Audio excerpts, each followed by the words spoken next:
Ya, Assalamualaikum warahmatullahi wabarakatuh. Terima kasih atas kehadirannya sekalian, Bapak Ibu.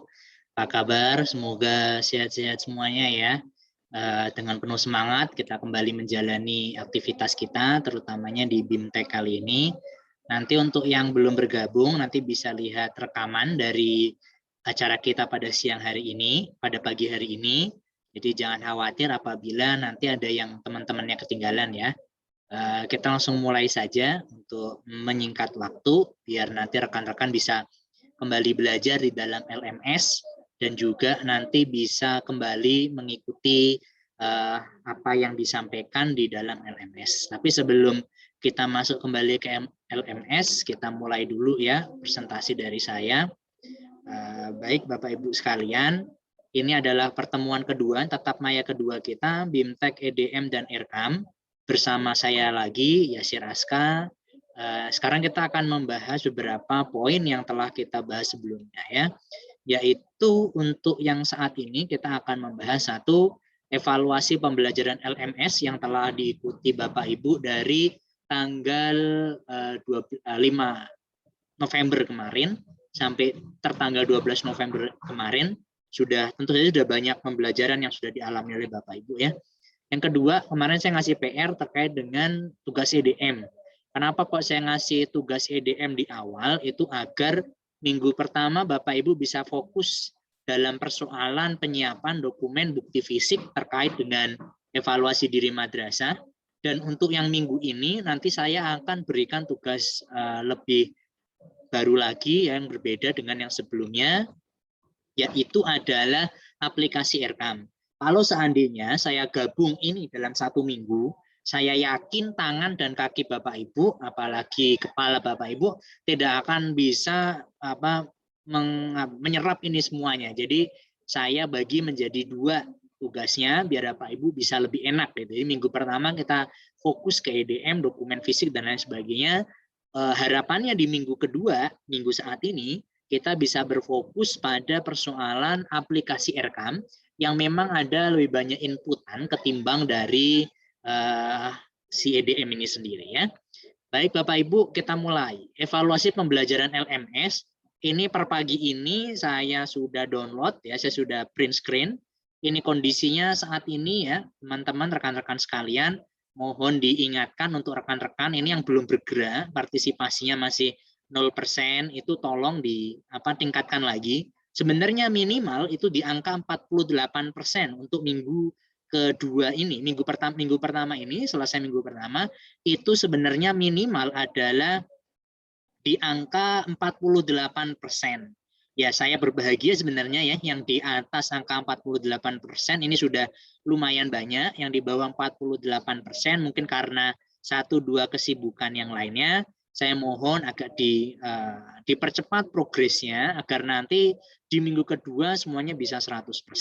Saya ucapkan terima kasih untuk teman-teman yang sudah di angka 48% dan ini tinggi sekali. Saya salut sama rekan-rekan sekalian, ini sudah ada yang 89%, ada yang 90%, bahkan ada yang sudah 100% itu. Jadi ya terima kasih ya untuk rekan-rekan sekalian yang sudah berupaya sangat keras untuk mempelajari aplikasi ini, LMS ini. Tetapi yang disampaikan Pak Ramon kemarin, mohon mengiringi kecepatannya dengan ketepatan dalam memahami materi-materi yang ada di dalam LMS ya. Nah untuk rombel berikutnya ini juga sama ya, ada beberapa rekan-rekan kita yang masih tertinggal jauh, bahkan ada yang belum mengerjakan. Jadi tolong untuk yang teman-teman rekan-rekan yang belum mengerjakan diingatkan kembali, apalagi yang masih di bawah 48% ini ya. Kemudian saya juga terima kasih juga untuk yang sudah, ini ada beberapa yang sudah luar biasa sekali ya, sudah 90% itu sebenarnya sudah luar biasa sekali dan saya ucapkan terima kasih untuk hal tersebut. Nah, oke, itu untuk progres pengerjaan LMS. Jadi harapannya minggu depan tertanggal 19 November rekan-rekan semuanya sudah 100%. 100% progresnya, 100% memahami, 100% mengerjakan tugas ya. Nah, sekarang kita akan melihat evaluasi tugas konsep EDM di LMS. Setelah Bapak Ibu mempelajari bagaimana EDM itu bergerak di dalam LMS, konsepnya seperti apa. Saya harapkan ada beberapa poin yang sudah ditangkap oleh Bapak Ibu. Ini saya ekstrak yang penting-penting saja ya. Yang pertama adalah Bapak Ibu sudah mengerti konsep standar nasional pendidikan. SNP itu kan ada 8. Mungkin selama ini operator karena bergeraknya hanya di emis dan di simpatika dan beberapa aplikasi yang lain, kemudian tidak mengetahui ada konsep SNP. Nah, sekarang operator diperkenalkan dengan SNP. Bendahara juga diperkenalkan dengan konsep SNP. Harapannya adalah ya penganggaran. Itu kembali lagi ke masalah penganggaran. Bagaimana penganggaran itu bisa sesuai dengan SNP. Kemudian keterkaitannya dengan 5 budaya mutu. Kemarin kan ada yang bertanya ya, kenapa kok tidak menggunakan konsep EDM itu tidak menggunakan secara literal, tidak menggunakan SNP gitu. Nah, kemudian setelah mempelajari LMS kita harapkan kita jadi ngerti tuh kenapa kok menggunakan 5 budaya mutu, kemudian apa konsep 5 budaya mutu dengan EDM itu keterkaitannya apa saja poin-poin SNP yang diambil, atau mungkin Bapak Ibu mengeksplorasi lebih jauh sehingga tahu apa saja sih SNP, poin-poin SNP yang belum diambil ke dalam konsep 5 budaya mutu. Itu bagus sekali kalau seperti itu ya Bapak Ibu sekalian. Kemudian Bapak Ibu juga sudah memahami, seyogyanya sudah memahami keterkaitan EDM dengan RKAKL maupun rencana kerja baik jangka panjang, jangka menengah maupun jangka pendek yang akan dikerjakan oleh madrasah. Jadi jangan kemudian Bapak Ibu nggak tahu konsep RKJM, RKJP itu hubungannya apa dengan EDM, apa sinkronistas antara EDM dengan RKJ-nya gitu ya. Kemudian setelah belajar EDM di LMS, sebaiknya Bapak Ibu sebenarnya sudah menguasai cara menginput yang benar EDM di aplikasi Erkam itu seperti apa. Walaupun belum tahu, belum banyak tahu, paling enggak sedikit ya, sedikit aja Bapak Ibu belum mengetahuinya. Kemudian sekarang Bapak Ibu juga sudah mengetahui, Bapak sudah memahami apa sih benang merah atau keterkaitan antara EDM dan rekam. Dua spesies ini tuh apa maksudnya, apa perbedaannya, apa pentingnya, apa urgensinya, apa kelebihannya untuk kebutuhan madrasah. Nah, jadi kalau Bapak Ibu sudah memahami keempat konsep ini, harapannya ya Bapak Ibu sudah menjadi diri yang baru yang sudah mengetahui konsep-konsep yang terbarukan ini. Kemudian setelah Bapak Ibu belajar EDM kan 02 ya. 03 Bapak Ibu belajar mengenai sistem perencanaan dan penganggaran madrasah. Jadi apa yang sebaiknya Bapak Ibu sebenarnya sudah pahami. Jadi ini kayak evaluasi lah ya. Jadi setelah belajar sistem penganggaran madrasah, Bapak Ibu udah ngerti apa sih ya? Bapak Ibu sudah ngerti satu, paham konsep hierarki perencanaan. Bapak Ibu paham mengenai visi, misi, kemudian jadi setiap madrasah punya visi, misi, kemudian ada sasarannya, kemudian ada tujuan, kegiatan, output, dan outcome. Jadi jangan sampai Bapak Ibu belum tahu apa itu output, belum tahu apa perbedaan output dengan outcome, kemudian outcome itu pengertian lainnya apa, kemudian bagaimana cara membuat target, kemudian dalam target itu apa yang harus dilakukan. Jadi jangan sampai Bapak Ibu nggak tahu nih definisi dari masing-masing item pekerjaan. Karena nanti semuanya akan saling terkait. Jadi hierarki perencanaan, dalam perencanaan dan penganggaran, itu kita tidak hanya ngomong, aku tahun ini mau beli apa ya? Aku tahun ini mau beli kertas, mau beli laptop, mau beli printer, mau ngembangin kegiatan ini, mau bikin WC, mau bikin ruang kelas, mau bikin kursi, meja, enggak sekedar itu saja. Tetapi semuanya berangkat dari visi, misi, sasaran, tujuan, kegiatan, kemudian itu semua juga berangkat dari EDM yang sudah kita bahas tadi. Ya. Nah, Bapak Ibu sekalian yang kedua, Bapak Ibu udah ngerti, seyogyanya udah ngerti apa definisi dari value for money. Value for money itu apa sih? Dan konsep value for money dalam penganggaran itu gunanya apa, tujuannya apa. Jadi ketika bendahara melakukan penganggaran bersama dengan kepala madrasah dan komite madrasah, itu kita sama-sama membahas ini tuh sudah value for money belum ya, konsepnya dan mengikuti value for money belum ya. Jadi jangan hanya menganggarkan tapi tidak menggunakan prinsip-prinsip value for money dalam penganggaran di madrasahnya. Yang ketiga, harapannya adalah Bapak Ibu mulai bisa mengukur beban kerja. Kalau Bapak Ibu kan kemana sudah dibagikan Pak Ramon, Juknis BOS tahun 2022 yang baru. Kalau saya baca, yuk kita baca beberapa poin menarik di sana ya. Ini saya belum download di laptop, jadi saya bacain aja ya. Ada konsep yang menarik di halaman, kita coba buka sama-sama ya. Ini insya Allah udah pada ini semua ya, sudah pada download Juknis BOS semua ya.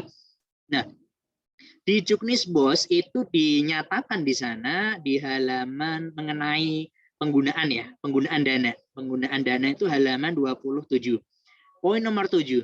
Batas maksimum penggunaan dana BOP dan BOS untuk belanja pegawai dalam tanda kurung, honor guru atau tenaga kependidikan bukan PNS, dan honor-honor kegiatan pada madrasah negeri dan swasta, batas maksimumnya sebesar 50% dari total dana BOP dan BOS yang diterima oleh madrasah dalam 1 tahun, dengan ketentuan kebutuhan untuk belanja pegawai tersebut harus melampirkan analisa kebutuhan guru. Pertama tuh ya, analisa kebutuhan guru. Jadi dengan ilmu yang sudah Bapak Ibu pelajari di dalam LMS dengan konsep sistem perencanaan penganggaran madrasah, maka Bapak Ibu sudah mengerti mengenai konsep beban kerja ini.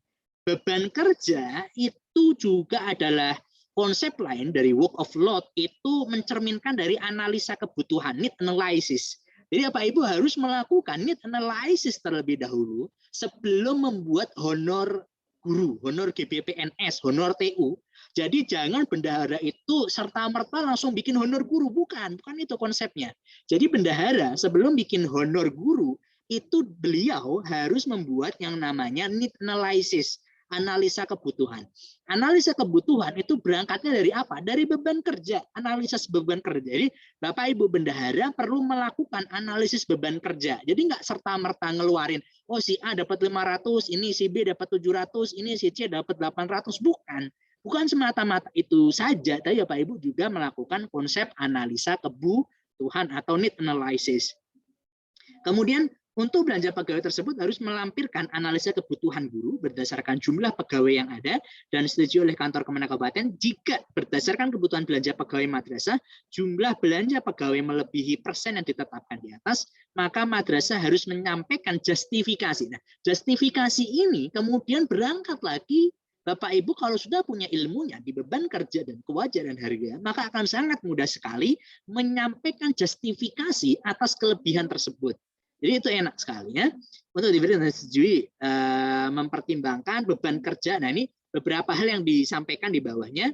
Dalam menentukan besaran honor rutin, madrasah dapat mempertimbangkan satu, beban kerja yang diterima. Beban kerja yang diterima oleh masing-masing PTK, ya, pendidik maupun yang TU-nya. Baik beban kerja rutin maupun beban kerja insidentil. Jadi Bapak Ibu juga harus ngerti tuh, terutama para bendahara. Para bendahara harus ngerti apa beban kerja rutin, apa beban kerja insidentil, apa definisi perbedaan dari rutin dan insidentil tersebut ya. Kemudian poin B, UMK masing-masing daerah dengan memperhatikan hal berikut. Jika dana BOS mencukupi dapat diberikan honor rutin senilai UMK setempat.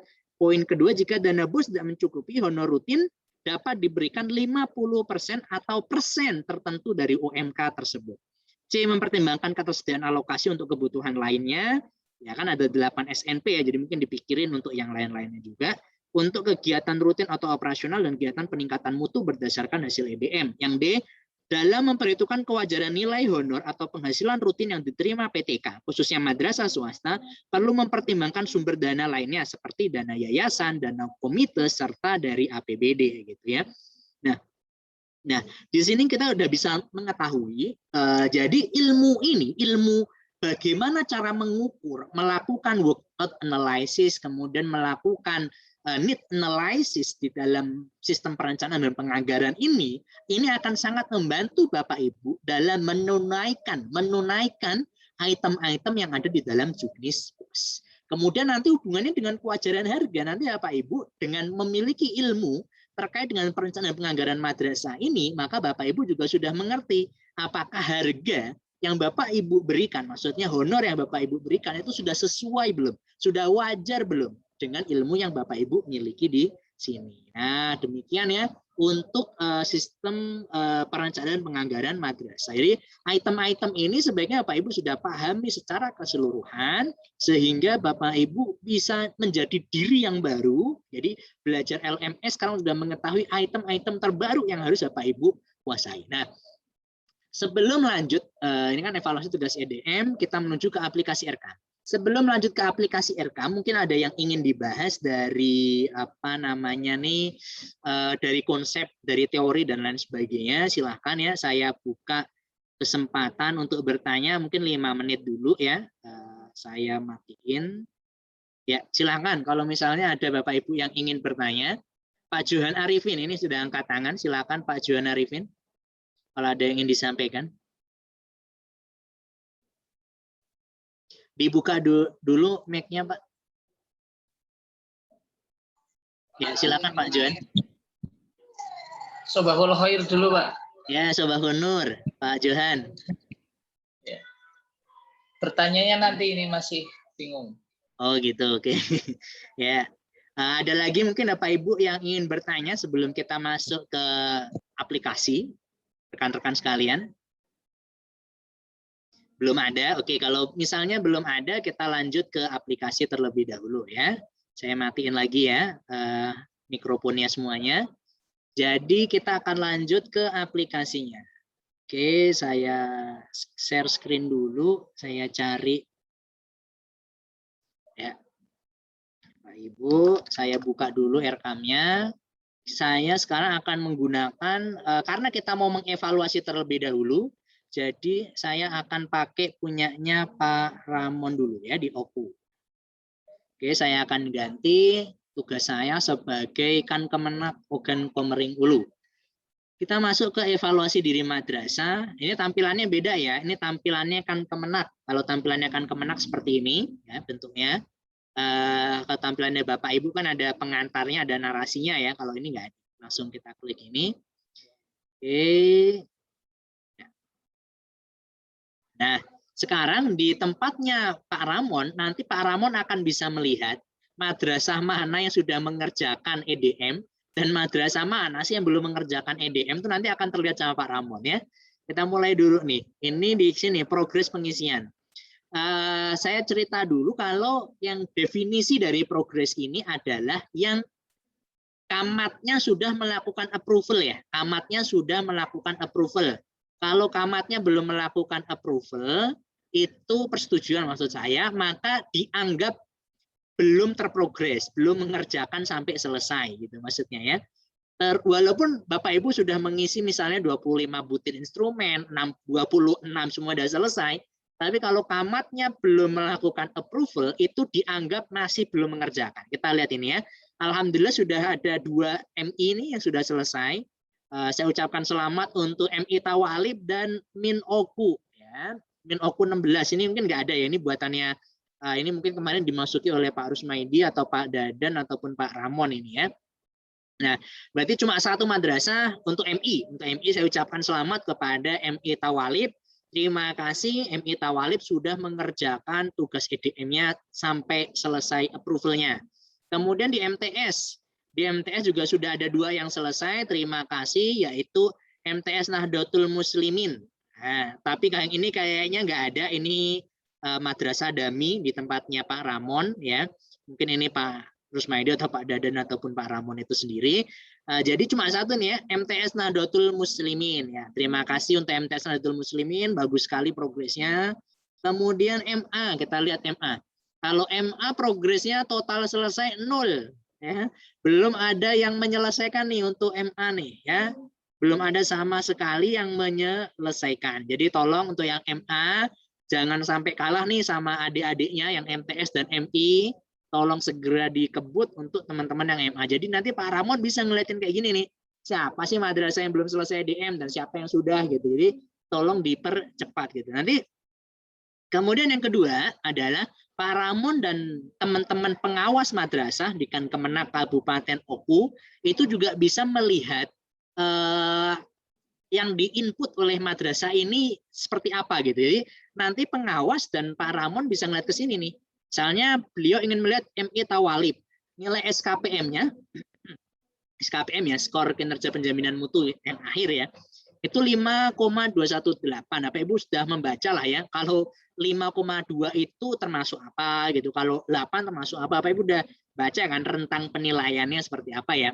Kemudian yang MTS Nahdlatul Muslimin tadi nilai SKPM-nya 8,845. Sekali lagi ini bukan yang paling baik, harus nilai 10 bukan ya. Ini hanya cerminan dari pekerjaan atau kegiatan yang sudah dilaksanakan oleh madrasah. Tidak ada yang baik dan yang buruk, yang benar adalah yang mengevaluasi dirinya apa adanya. Itu yang paling bagus ya.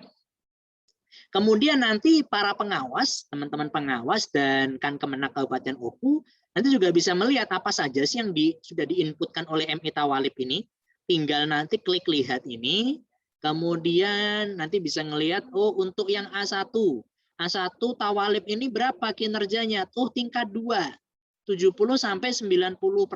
Kemudian nanti juga bisa melihat nih, ini tinggal di download ya. Apa sih apa yang sudah dimasukin gitu. Oh seperti ini gitu. Nah ini contohnya ya. Sebagaimana saya sampaikan kemarin, kalau misalnya ini yang diupload apa ini berarti? Poin pelanggaran tata tertib. Artinya Tawalib itu sudah menyertakan yang ini, daftar pelanggaran tata tertib. Tetapi belum mengupload untuk yang nomor 2 dan yang nomor 1. Ini belum disampaikan oleh MI Tawalib.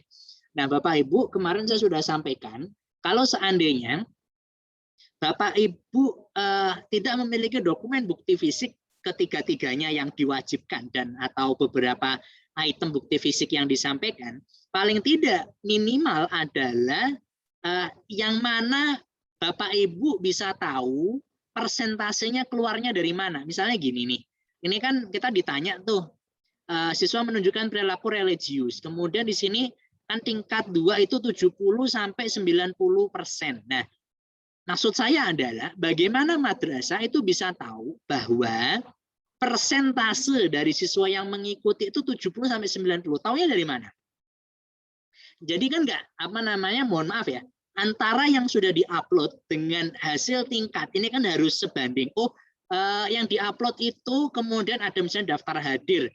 Daftar hadirnya misalnya yang datang itu 8 dari 10 orang, kan kita bisa tahu, oh berarti kan 80% kan gitu ya, kita bisa melihatnya. Tetapi kalau yang diupload tadi adalah daftar pelanggaran tata tertib, maka kemudian bagaimana nih kita bisa mengetahui bahwa madrasah kita berada di T2.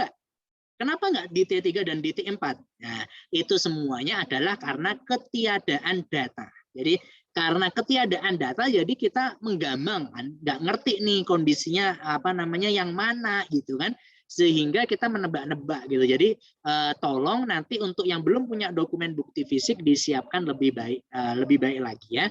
Nggak apa-apa untuk latihan ini nanti pas di rekam yang sesungguhnya sambil mulai bisa disusun untuk dokumen fisik yang sesungguhnya. Ini A2 dengan tingkat 3, guru hadir di madrasah melakukan fungsi pembelajaran dan lain-lain. Ini ada absennya ya, nanti bisa dicek. Nah demikian seperti itu terus. Nanti jadi teman-teman pengawas dan Pak Ramon nanti bisa ngecek sudah benar belum sih yang diupload, apakah beneran atau enggaknya gitu. Ini juga ya bisa diekspor ke dalam PDF. Nanti Pak Ramon bisa langsung melihat kondisinya seperti apa, pertanyaan, deskripsi. Nah ini lengkap nanti semuanya bisa masuk ke sini ya. Ini juga ada SKPM-nya. SKPM nanti kita bisa lihat nilai paling rendah itu yang mana ya. Ini berarti berada yang di proses pembelajaran, ini masih paling rendah. Nanti kita bisa tahu nih konsepnya. Jadi pengawas madrasah di lingkupkan Kemenak tuh nembaknya enak. Oh, ini yang kurang dia di proses pembelajaran. Apa nih item yang perlu dikembangkan ya di proses pembelajaran. Jadi pembinaan itu nembaknya pas. Saat kita membina sebagai pengawas madrasah, itu nembaknya pas. Jangan nanti Bapak Ibu misalnya pengawas itu diminta untuk membina madrasah, tetapi kemudian yang dibina pada poin yang sebenarnya sudah bagus gitu. Jadi kan kita membina pada ya kita memelihara yang bagus, kemudian meningkatkan yang masih kurang kan gitu sifatnya ya. Nah jadi teman-teman di pengawas madrasah itu bisa melihat seperti ini, oh berarti nanti saat aku kunjungan, visitasi ke madrasah ini, maka yang harus aku kembangkan adalah konsep ini. Kemudian yang nanti aku beritahu untuk lebih dikembangkan, yang lebih aku teliti adalah yang ini, gitu. Jadi konsepnya enak tuh kalau pengawas madrasah menggunakan EDM dengan mumpuni, wah luar biasa sekali nanti untuk pembinaan di lingkup madrasah. Tetapi kalau pengawasnya tidak melihat ini, tiba-tiba datang ke madrasah, kemudian ngasih apa pembinaan dan lain sebagainya, kan jadinya nggak bagus ya. Masa datang ke madrasah hanya menanyakan langsung tapi tidak berbasis pada data, kan kita namanya kan policy driven data, artinya data kebijakan yang didrive oleh data, kan harusnya seperti itu. Jadi konsepnya harusnya berbasis pada data untuk menuju pada konsep pembinaan. Kemudian di sini pengawas juga bisa melihat usulan kegiatan. Apa sih udah sinkron belum antara SKPM, nilai-nilai yang kurang, kemudian dengan usulan kegiatan itu kira-kira sudah sinkron belum, sudah match belum ya, antara apa yang kurang dengan apa yang diusulkan itu sudah sesuai atau belum. Kemudian di sini ada catatan pengawas, dalam artian nanti kalau Bapak Ibu login sebagai pengawas, nanti bisa tuh ngasih rekomendasi, catatan, jadi tidak perlu visitasi kalau misalnya tempatnya jauh, harus menempuh 4 jam, 5 jam untuk melakukan pembinaan. Nah, cukup di dalam aplikasi ini, tinggal komen, tinggal ngetik, selesai sebenarnya ya konsep pembinaan yang disampaikan oleh pengawas madrasah. Jadi itu akan sangat membantu sekali pengawas madrasah dan Kemenak Kabupaten Upu untuk melihat kondisi madrasah masing-masing di lingkup kerjanya. Gitu ya. Nanti demikian juga sama untuk yang MTS, nanti juga bisa dilihat konsepnya seperti itu juga. Ya, secara overall sama. Nah, ini ada bukti fisik yang lain ya, kita lihat sekilas saja.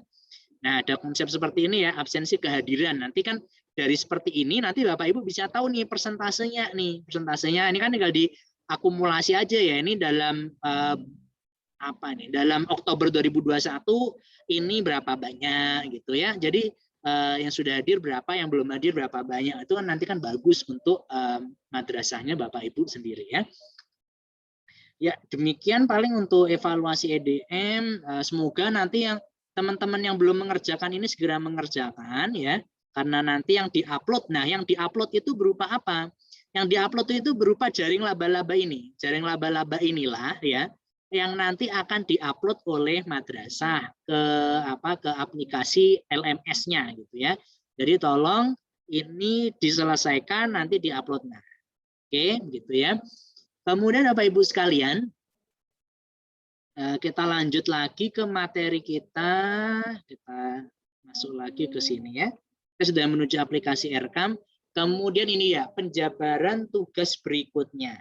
Nah, jadi ini ada banyak nih yang ada beberapa sih, nggak banyak yang tanya ke saya mengenai konsep Erekam. Jadi kalau Bapak Ibu kan tadi sudah ada yang 100% tuh ya. Ada yang 100%, maka seyogianya Bapak Ibu sudah mengetahui, Pak, kok kita disuruh mengerjakan Erekam lagi? Ada beberapa yang nanya saya kayak gitu. Pak, kok kita disuruh mengerjakan Erekam lagi, Pak? Gitu. Nah, ini tolong dipahami ya, antara di dalam aplikasi Erekam. Jadi namanya memang aplikasi Erekam. Namanya memang aplikasi Erekam, tetapi dalam aplikasi Erekam itu dia punya 2 aplikasi ya. Aplikasi Erekam itu punya 2 aplikasi. Yang pertama namanya adalah aplikasi EDM ya. Sebentar.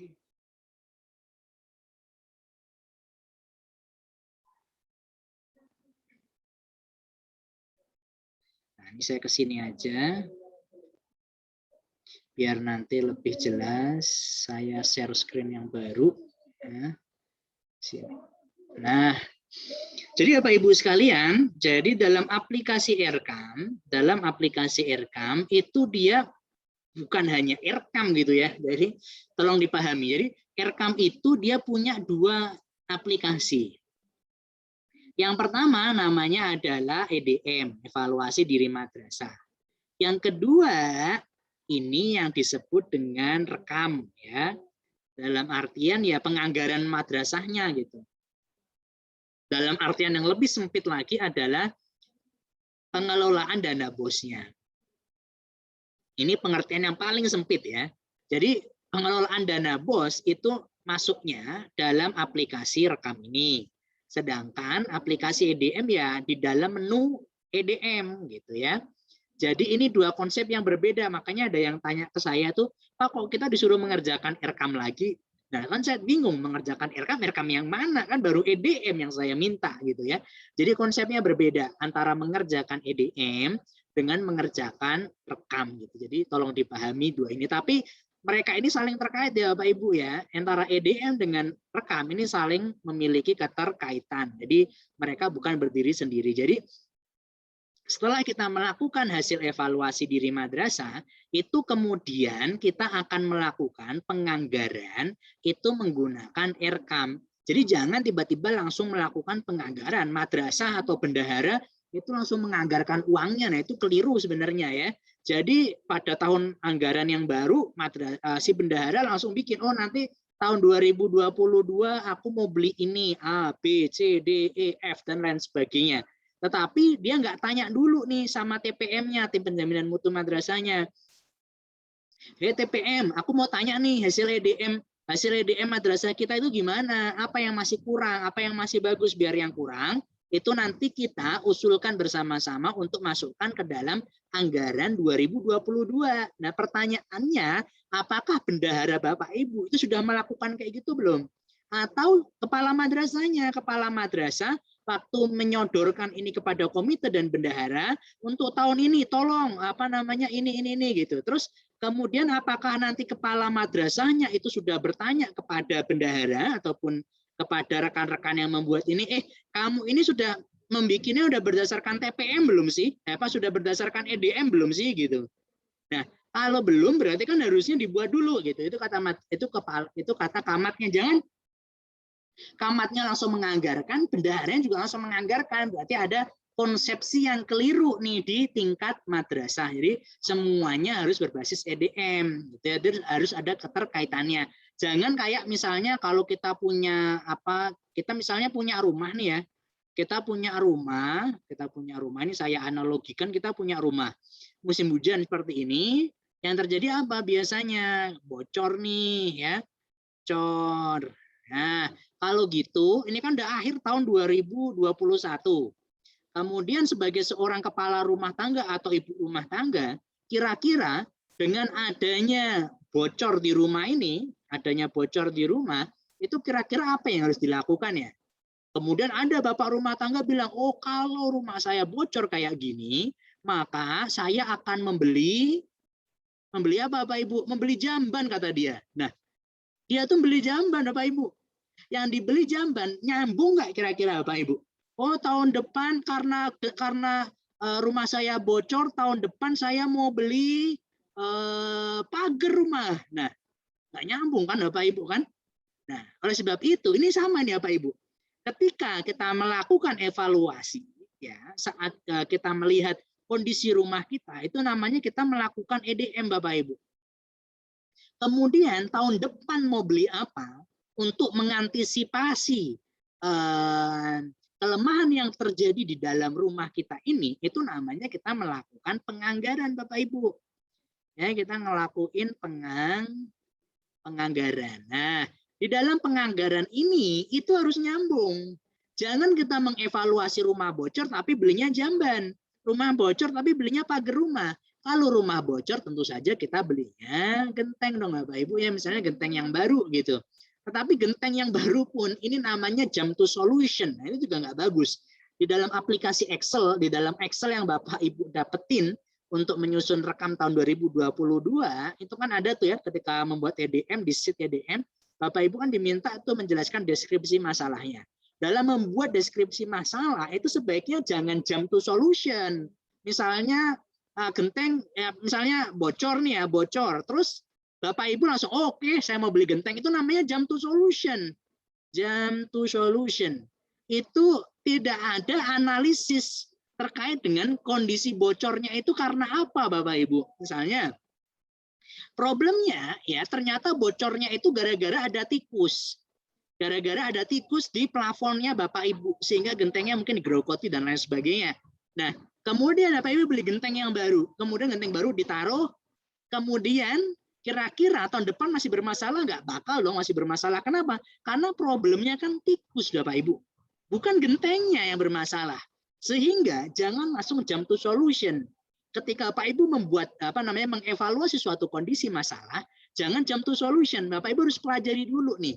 Bapak Ibu perlu melakukan kalau dalam aplikasi Excel yang Bapak Ibu terima itu, Bapak Ibu ada analisis deskripsi ya. Itu kita nyebutnya sebagai root analysis ya. Nah, kita nyebutnya sebagai root analysis. Root analysis itu memahami akar masalah dari problem ini itu apa, Bapak Ibu. Jadi jangan langsung membuat asumsi atau judgment terkait dengan kondisi yang ada langsung masuk ke solusi. Tetapi buat dulu root analysis. Root analysis ini biasanya kita belajar itu kita bisa menggunakan Pareto analysis atau kita bisa menggunakan Ishikawa diagram. Ya, nanti cari aja sendiri di Google ya. Ishikawa diagram, kemudian ya root analysis itu sendiri ya. Kemudian ada yang namanya itu fishbone, ini yang paling banyak dipakai di perusahaan-perusahaan, biasanya perusahaan Jepang pada pakai ini. Fishbone diagram itu juga lumayan bagus kalau kita pakai fishbone diagram. Atau Bapak Ibu juga bisa menggunakan 5W. Yang paling simple adalah 5Y. Ya. Ini yang paling simple tapi ya paling inilah cukup sudah bisa membuat Bapak Ibu memahami konsep dari kenapa sih genteng itu bocor gitu. Jadi kita kalau gunakan 5Y nanti akan ketemu. Jadi sama seperti dokter kalau mengobati suatu penyakit bukan mengobati gejala ya, bukan mengobati simptom tapi mengobati akar masalahnya gitu. Jadi itu yang perlu dilakukan. Kita juga sama tuh sebagai dokter kita harus mendiagnosis dulu. EDM kan gunanya untuk seperti itu, mendiagnosis problem yang ada di rumah tangga madrasah kita. Kita melakukan diagnosis, kemudian diagnosis itu akan masuk kepada obat yang perlu diminum oleh kita gitu. Jadi jangan sampai Bapak Ibu sakit kepala dikasihnya obat diare, kan nggak nyambung tuh ya. Obat sakit kepala kasihnya obat diare. Jadi sudah diagnosisnya udah salah, kemudian obatnya juga salah kan, jadi akan berakibat fatal. Nah, itu kalau manusia Bapak Ibu. Bayangkan itu madrasah Bapak Ibu. Madrasah kan suatu kehidupan di tempatnya Bapak Ibu. Jadi kalau madrasahnya minum yang nggak seharusnya, minum obat yang nggak seharusnya, kira-kira gimana tuh Bapak Ibu? Jadi itulah gunanya Bapak Ibu belajar antara keterkaitan antara EDM dengan rekam itu harusnya saling terkait semuanya seperti ini. Jadi konsepnya bagus sekali kalau Bapak Ibu menggunakan konsep seperti ini. Jadi tapi Pak itu kan utopia sekali Bapak. Jadi misalnya ada yang protes sama saya, Pak itu kan utopis sekali ya Pak bilang kayak gitu. Bagaimana mungkin misalnya ya, ini rumah saya bocor nih Pak, rumah saya bocor. Kemudian anak saya belum pada makan nih Pak, saya punya anak 3, nggak pada makan nih. Kita nggak punya beras. Mana yang lebih saya pentingin Pak? Benerin genteng bocor atau mengevaluasi dinding yang bocor, atap yang bocor, atau beras anak-anak saya, Pak? Mana yang lebih penting, Pak? Ya, tentu saja beras dong. Beras lebih penting daripada benerin genteng, kan seperti itu. Oke lah, kalau nggak benerin genteng kan orang masih bisa hidup ya. Orang masih bisa hidup tuh, orang masih bisa menikmati hidupnya walaupun genteng bocor sekalipun. Tetapi kalau nggak ada beras, bagaimana orang bisa hidup? Kan gitu. Jadi harusnya yang esensial dulu, yang esensial dipikirin dulu, baru kita ngomongin pengembangan, kan gitu tuh. Ya kan yang namanya rumah yang bocor itu kan pengembangan, kekurangan yang perlu kita kembangkan lebih lanjut. Nah, tetapi Bapak Ibu, banyak madrasah yang curhat sama saya kalau yang esensial ini belum terpenuhi. Pak, apa sih yang esensial dalam kehidupan rumah tangga madrasah? Yang esensial dalam kehidupan rumah tangga madrasah itu tentu saja adalah sekali lagi pasti honor. Untuk biasanya sebelum ada aturan Juknis ini, mungkin Bapak Ibu, mungkin yang Juknis 2021, 2020 itu kan dia mengizinkan Bapak Ibu untuk lebih dari 30% dengan justifikasi yang Bapak Ibu lakukan berdasarkan analisis, kemudian juga disetujui oleh Kemenak Kabupaten Kota masing-masing Bapak Ibu. Mungkin ada yang lebih dari 70%, 80%, tapi kemudian sekarang dikunci di angka 50%. Nah, apakah kemudian Bapak Ibu bisa berpikir bagaimana 50% dan tentu saja dengan bantuan-bantuan yang lainnya, misalnya APBD dan komite dan sebagainya, itu bisa memenuhi yang esensial ini, honor guru, honor TU, honor operator, honor tim IT dan lain sebagainya, ya. Masalah penghonoran, honor satpam, honor kebersihan, retribusi kebersihan dan lain sebagainya. Jadi pikirin dulu yang esensial, ya, benar ya Pak Ibu ya, lakuin dulu yang esensial. Baru kemudian yang kedua adalah setelah honor itu apa? Yang esensial lagi, misalnya listrik. Ya kalau nggak ada listrik gimana operator yang kerja kan gitu ya. Kemudian air, kalau nggak ada air nanti anak-anak ke WC gimana, ibu-ibu gurunya kalau mau ke WC gimana gitu kan. Kemudian misalnya internet, apalagi zaman sekarang ya, kalau nggak ada internet gimana, susah lah semuanya. Nah ini paling nggak yang esensial seperti ini, itu kita pikirin dulu nih.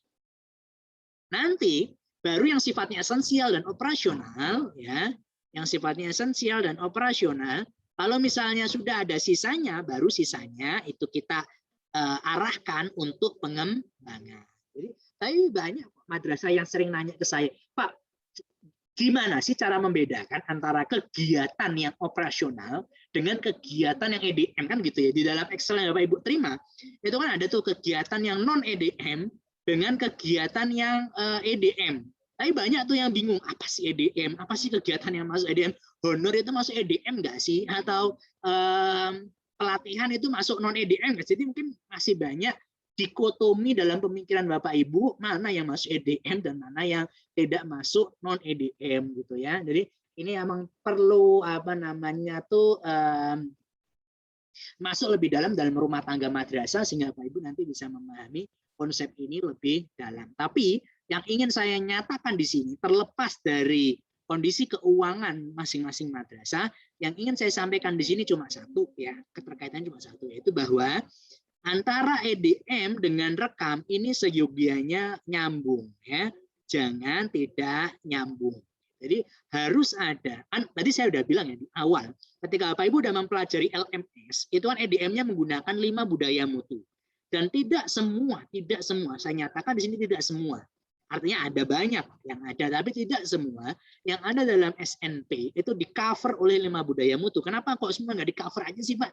Karena itu untuk mensimplifikasi Bapak Ibu saat melakukan penginputan EDM. Jangan nanti Bapak Ibu ngelakuin penginputan EDM, instrumennya sama seperti akreditasi. Misalnya instrumennya ada 200, Bapak Ibu harus mengisi 200 butir soal. 200 dokumen bukti fisik. Apa iya kemudian Bapak Ibu sanggup untuk melakukan itu semua?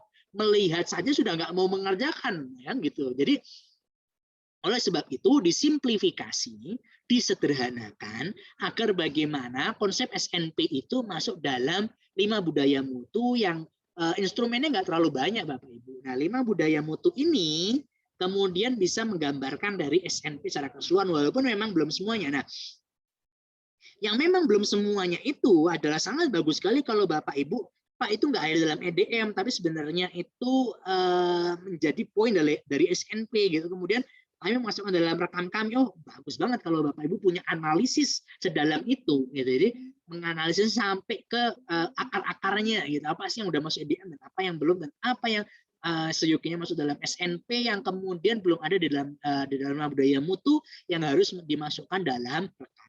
Ya. Ini paling nggak yang saya katakan cuma ini aja. Jadi antara EDM dengan rekam itu harus nyambung satu sama lain. Jadi ini nanti akan jadi satu cycle sendiri ya. Jadi tahun 2021 kalau Bapak Ibu lihat ya, kan biasanya kalau itu ada TA ya, TA 2021. Jadi kalau EDM-nya TA 2021 maka anggarannya untuk TA 2022. Jadi ini cycle-nya kayak gini nih Bapak Ibu. Ini ada rekam. Nah, ini rekam. Jadi hasil EDM itu adalah inputan untuk rekam. Nah, outputnya rekam adalah inputan untuk EDM. Jadi muter kayak gini terus nih. Muter kayak gini terus, jadi ini continuous improvement, kita nyebutnya CI ya, continuous improvement yang mana sebaiknya ini dilakukan terus-menerus oleh madrasah sehingga menghasilkan budaya mutu yang baik gitu Bapak Ibu sekalian. Nah, sepertinya itu aja, kita akan langsung masuk ke aplikasi. Kalau ada pertanyaan ya ketika saya ngomong, ada pertanyaan bisa langsung ditanyakan di dalam kolom chat ya. Nanti ketika kita masuk ke dalam itu langsung kita masuknya. Silakan MTS Al-Falah langsung langsung di chat aja Bapak Ibu sekalian sambil saya lanjut ya. Ini saya cari aplikasinya yang lain. Nah, Ini adalah apa namanya nih aplikasi Aircam-nya ya. Aplikasi Aircam-nya saya ganti role dulu. Ini saya ke sini ya. Nah, ini kemarin saya jadiin contoh buat di madrasah yang lain. Jadi nanti pasti akan ada isinya. Nah, ini saya hapus dulu ya. Karena nanti Bapak Ibu bisa ngeliat ini. Ini kan udah saya isi ya. Ini udah saya isi, tapi kemudian saya hapus. Nah, nanti akan ada error seperti ini. Bapak Ibu harus tahu nih. Bapak Ibu harus ngerti troubleshooting-nya di mana. Makanya walaupun di dalam LMS sebenarnya Bapak Ibu nanti sudah belajar tuh ya aplikasi Aircam ini, ada begitu banyak sekali video yang terkait dengan sistem-sistem yang ada di dalam aplikasi. Tetapi saya juga buatin apa namanya untuk Bapak Ibu ya. Ini sebentar saya cari dulu aplikasinya. Ini aplikasinya di execution manual. Ya.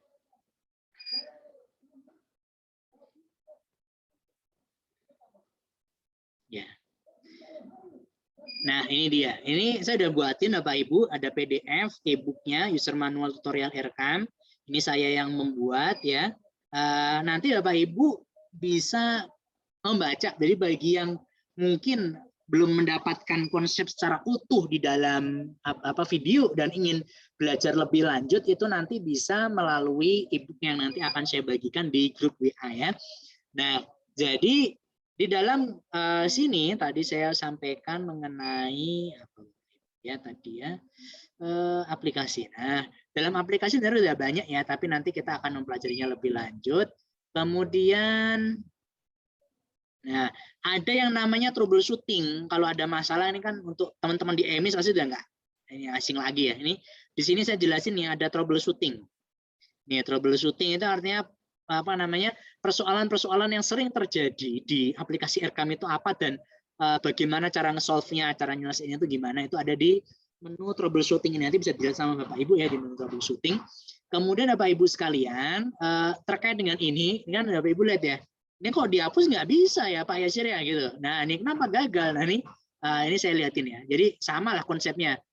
Kalau kepala yang sudah punya ekor itu kita harus menghapus ekornya dulu ya. Kita harus menghapus ekornya dulu baru kita bisa menghapus kepala. Jadi jangan dibalik. Tadi nggak bisa dihapus karena kita udah punya ekor. Nah ini kita udah punya ekor. Nah ini harus kita hapus dulu nih ekornya nih. Kita hapus dulu. Oke, saya ganti dulu. Tadi lupa saya ganti ke bendahara karena bendahara yang bisa menggantinya. Oke, kita hapus dulu rencana kerja dan anggaran. Ini sekalian Bapak Ibu bisa ngelihat bagaimana sih cara ngapusnya gitu ya. Oke, ya. Ini kita hapus. Yang ini berhasil ya, berhasil dihapus. Kemudian yang ini bisa dihapus enggak? Nah, ini enggak ada isiannya, masih aman. Yang ini ada, kita hapus. Ya. Kemudian saya kembali ke akunnya kepala madrasah. Akunnya kepala madrasah. Kemudian saya akan melakukan penghapusan. Ya. Ini kita hapus. Ya. Oke, kita hapus. Yang ini juga kita hapus. Ya.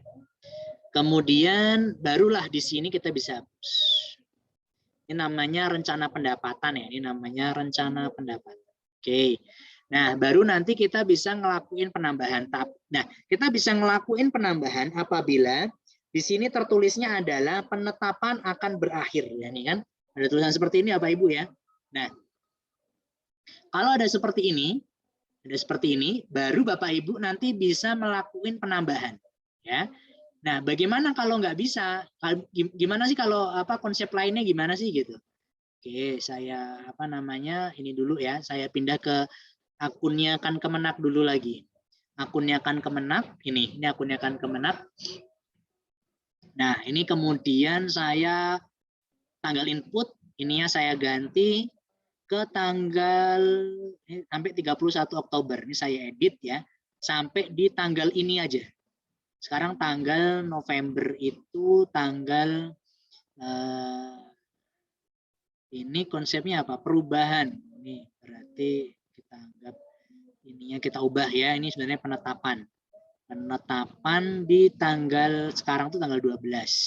Saya buat jam 00. Kemudian waktu mulainya juga sama.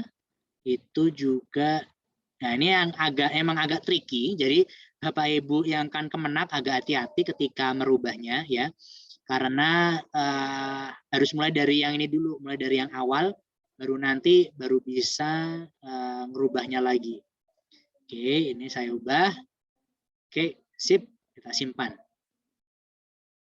Oke, kemudian kita pindah lagi ke tempatnya Pak Ramon. Ini kan tempatnya Pak Ramon ya tadi ya. Saya keliru kan. Tempatnya Pak Ramon tadi harusnya. Ini saya ubah lagi lah ya. Nah, ini saya ubah dulu, saya edit. Jadi kalau misalnya saya sering baca di Facebook itu, kok ini penetapannya antar kabupaten kota beda-beda ya gitu. Jadi mungkin banyak yang belum paham ya konsepnya bahwasanya kalau kita melakukan yang berwenang dalam melakukan tanggal input rekam ini adalah di Kemenak, bukan teman-teman yang di pusat gitu. Jadi jangan salah paham untuk hal tersebut gitu. Jadi kalau misalnya nanti mau dibuka, minta dibuka sama Pak Ramon gitu. Jangan buka sama orang Kanwil dan sama orang pusat, karena orang Kanwil dan orang pusat itu tidak memiliki akses ke situ. Yang memiliki akses adalah Kemenak kabupaten kotanya masing-masing. Sekarang tanggal 12 ya. Ini saya ubah dulu di tanggal 12. Oke, kemudian ini tanggal ininya juga sama tanggal 12. Tanggal 12 jamnya saya majuin dikit lah. Oke, kemudian simpan. Kemudian kira-kira apa yang terjadi? Saya masuk lagi ke MTS-nya tadi. Nah, kita akan lihat kira-kira apa yang terjadi di MTS tersebut ya, di rencana pendapatan. Nah, tulisannya kayak gini ya Pak Ibu, selesai. Jadwal sudah berakhir.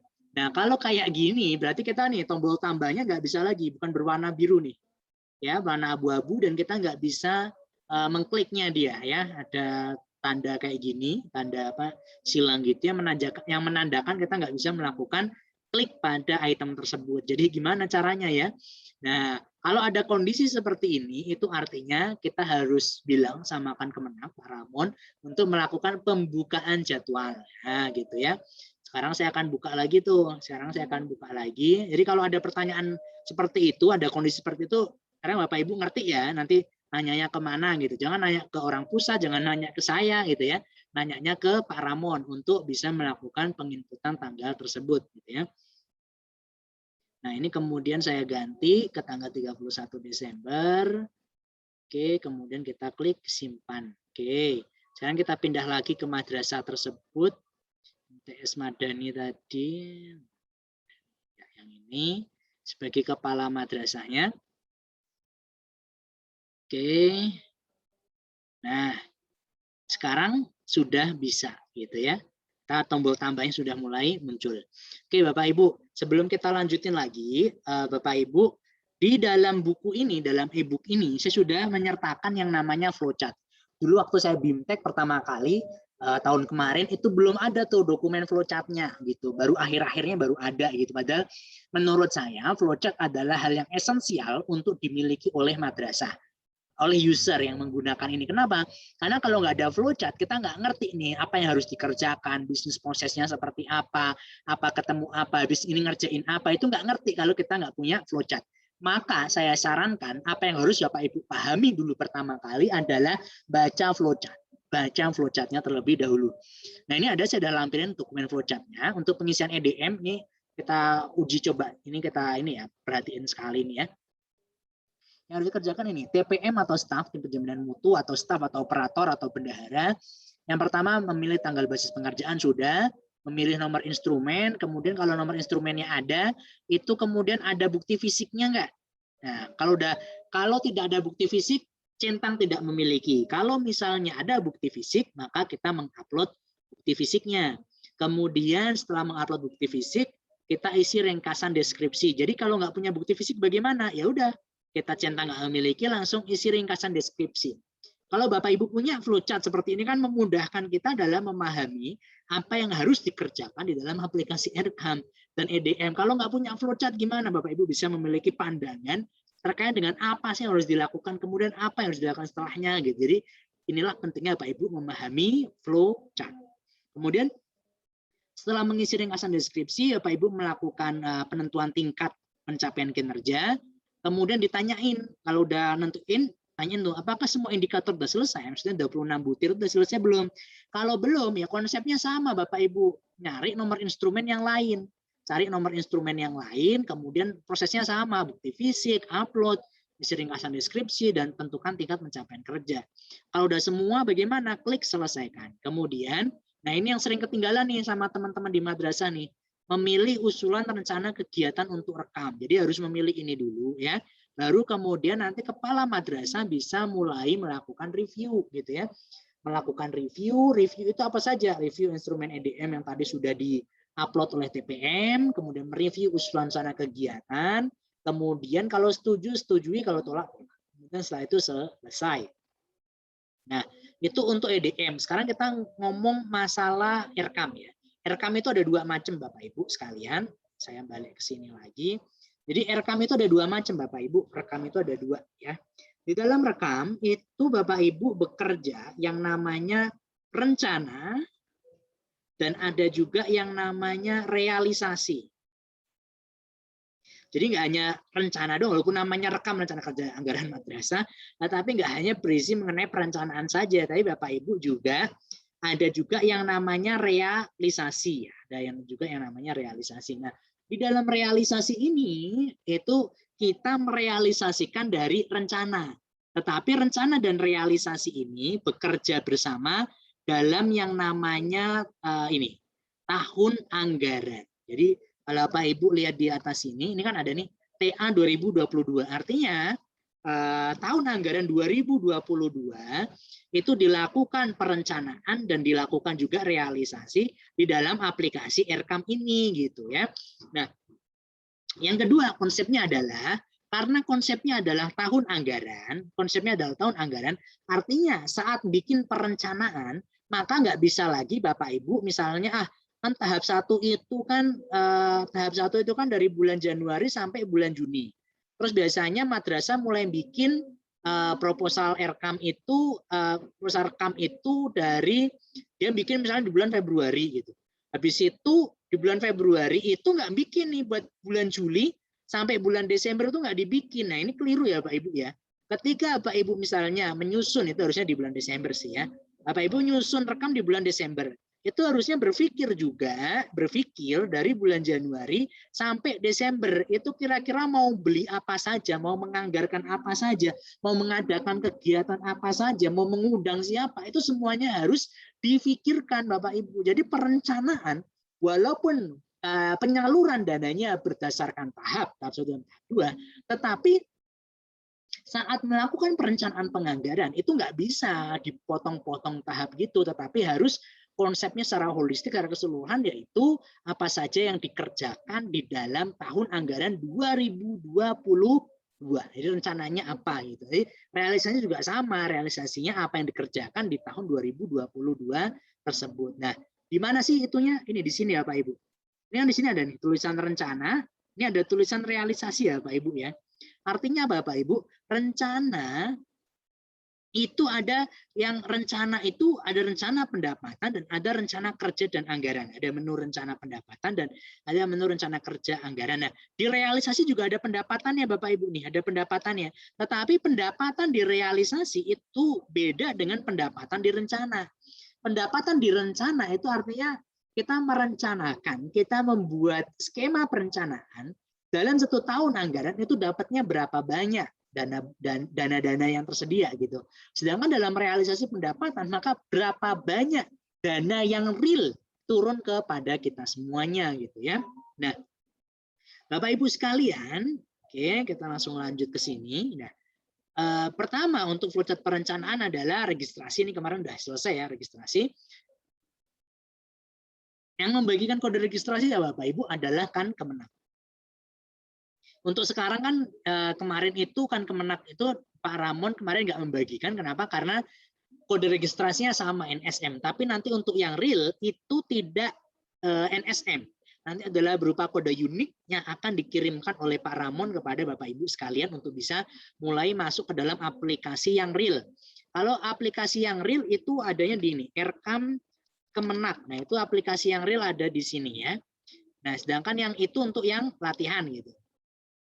Nah, kemudian ini kodenya R1, langkah pertama adalah penambahan rencana pendapatan. Kita masuk dulu rencana pendapatan. Ini artinya apa di sini? Membuka jadwal input rekam.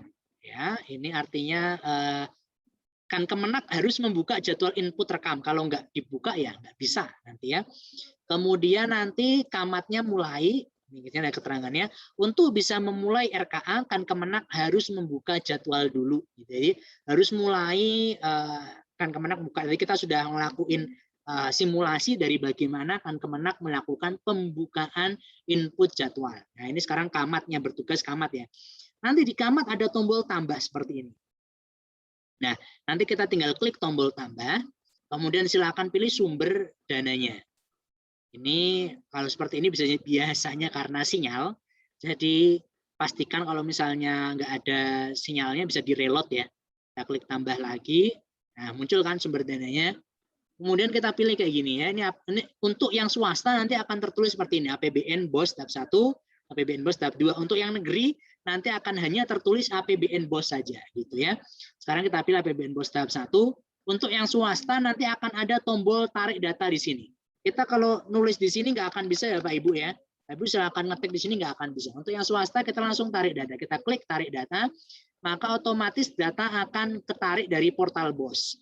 Nah, ini kalau kita ganti juga nggak akan bisa. Gitu. Jadi dia otomatis langsung terisi di sini. Nah, untuk yang negeri, nanti nggak ada tombol tarik data, nanti langsung dituliskan saja. Nilainya berapa yang didapatkan. Kemudian klik simpan. Nah, kalau sudah, maka kita klik tambah lagi untuk yang APBN BOS tahap 2. Kita tarik data lagi, kita klik simpan. Maka dengan ini, APBN BOS tahap 1 dan tahap 2 sudah kita definisikan. Nanti boleh ditambah dengan sumber dana yang lain, APBD atau komite dan lain sebagainya. Tapi untuk saat ini saya hanya ingin membahas mengenai APBN saja. Nah, bedanya apa dengan akun bendahara Bapak Ibu? Kita lihat ya, ini akun kepala madrasah. Kalau akunnya bendahara, kira-kira bisa nggak ya melakukan penambahan seperti itu? Kita akan cek.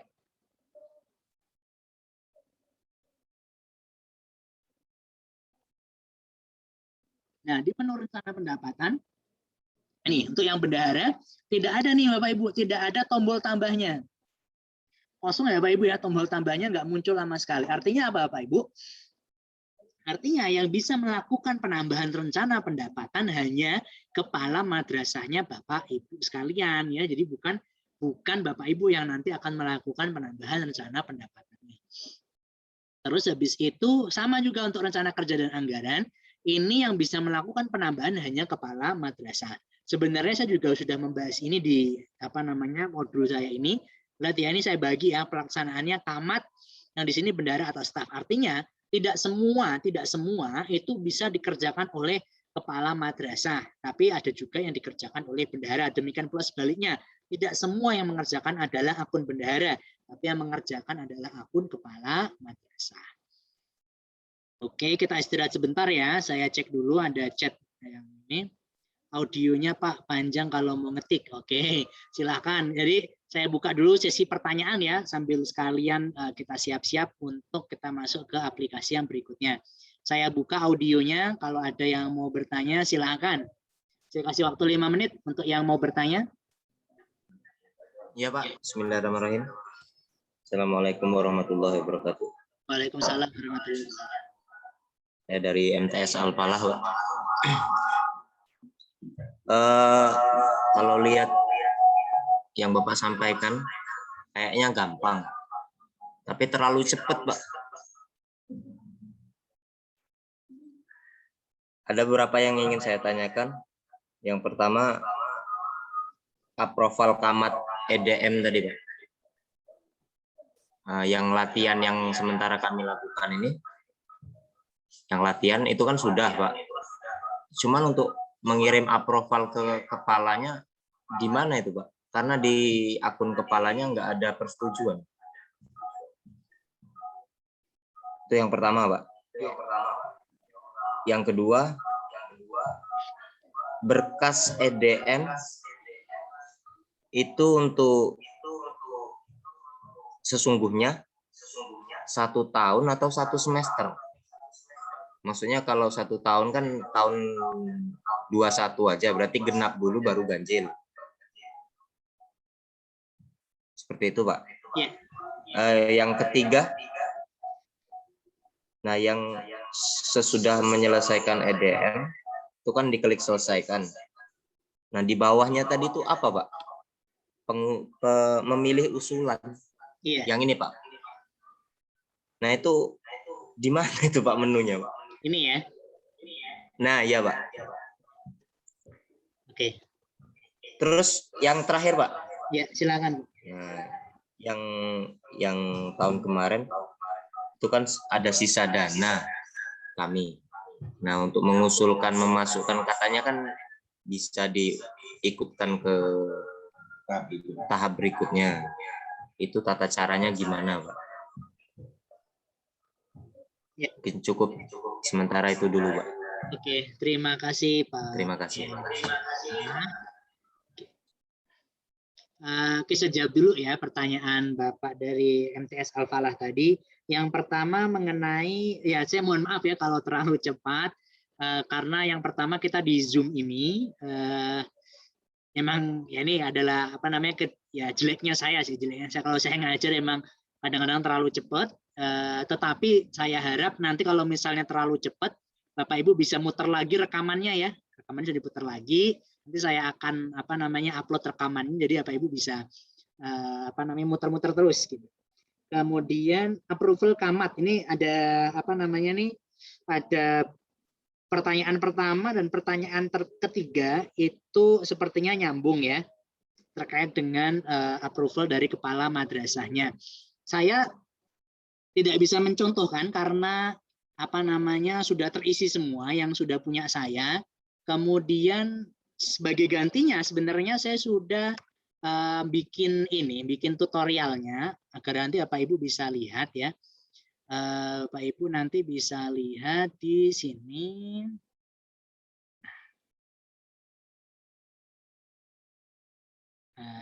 Yang mana ya?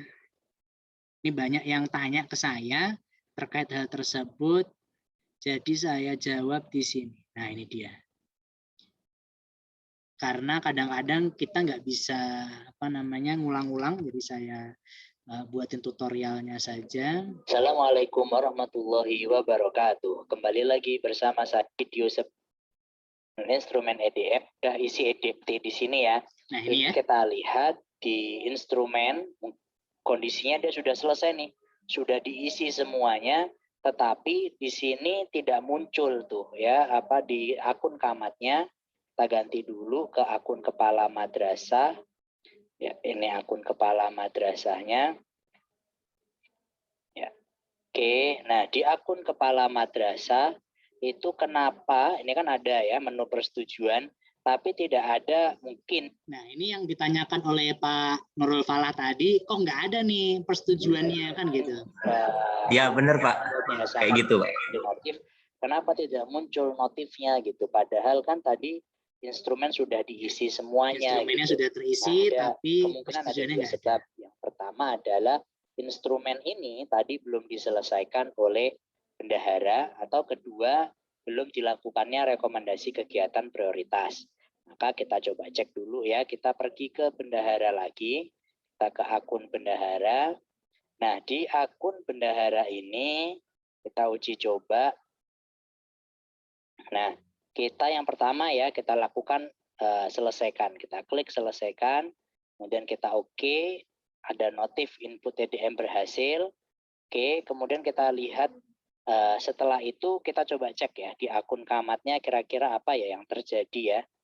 Oke, ini kita lihat di akun kepala madrasah yang terjadi adalah ya persetujuan ya masih kosong, Berarti kemungkinan yang kedua adalah kita belum melakukan input rekomendasi kegiatan prioritas gitu ya.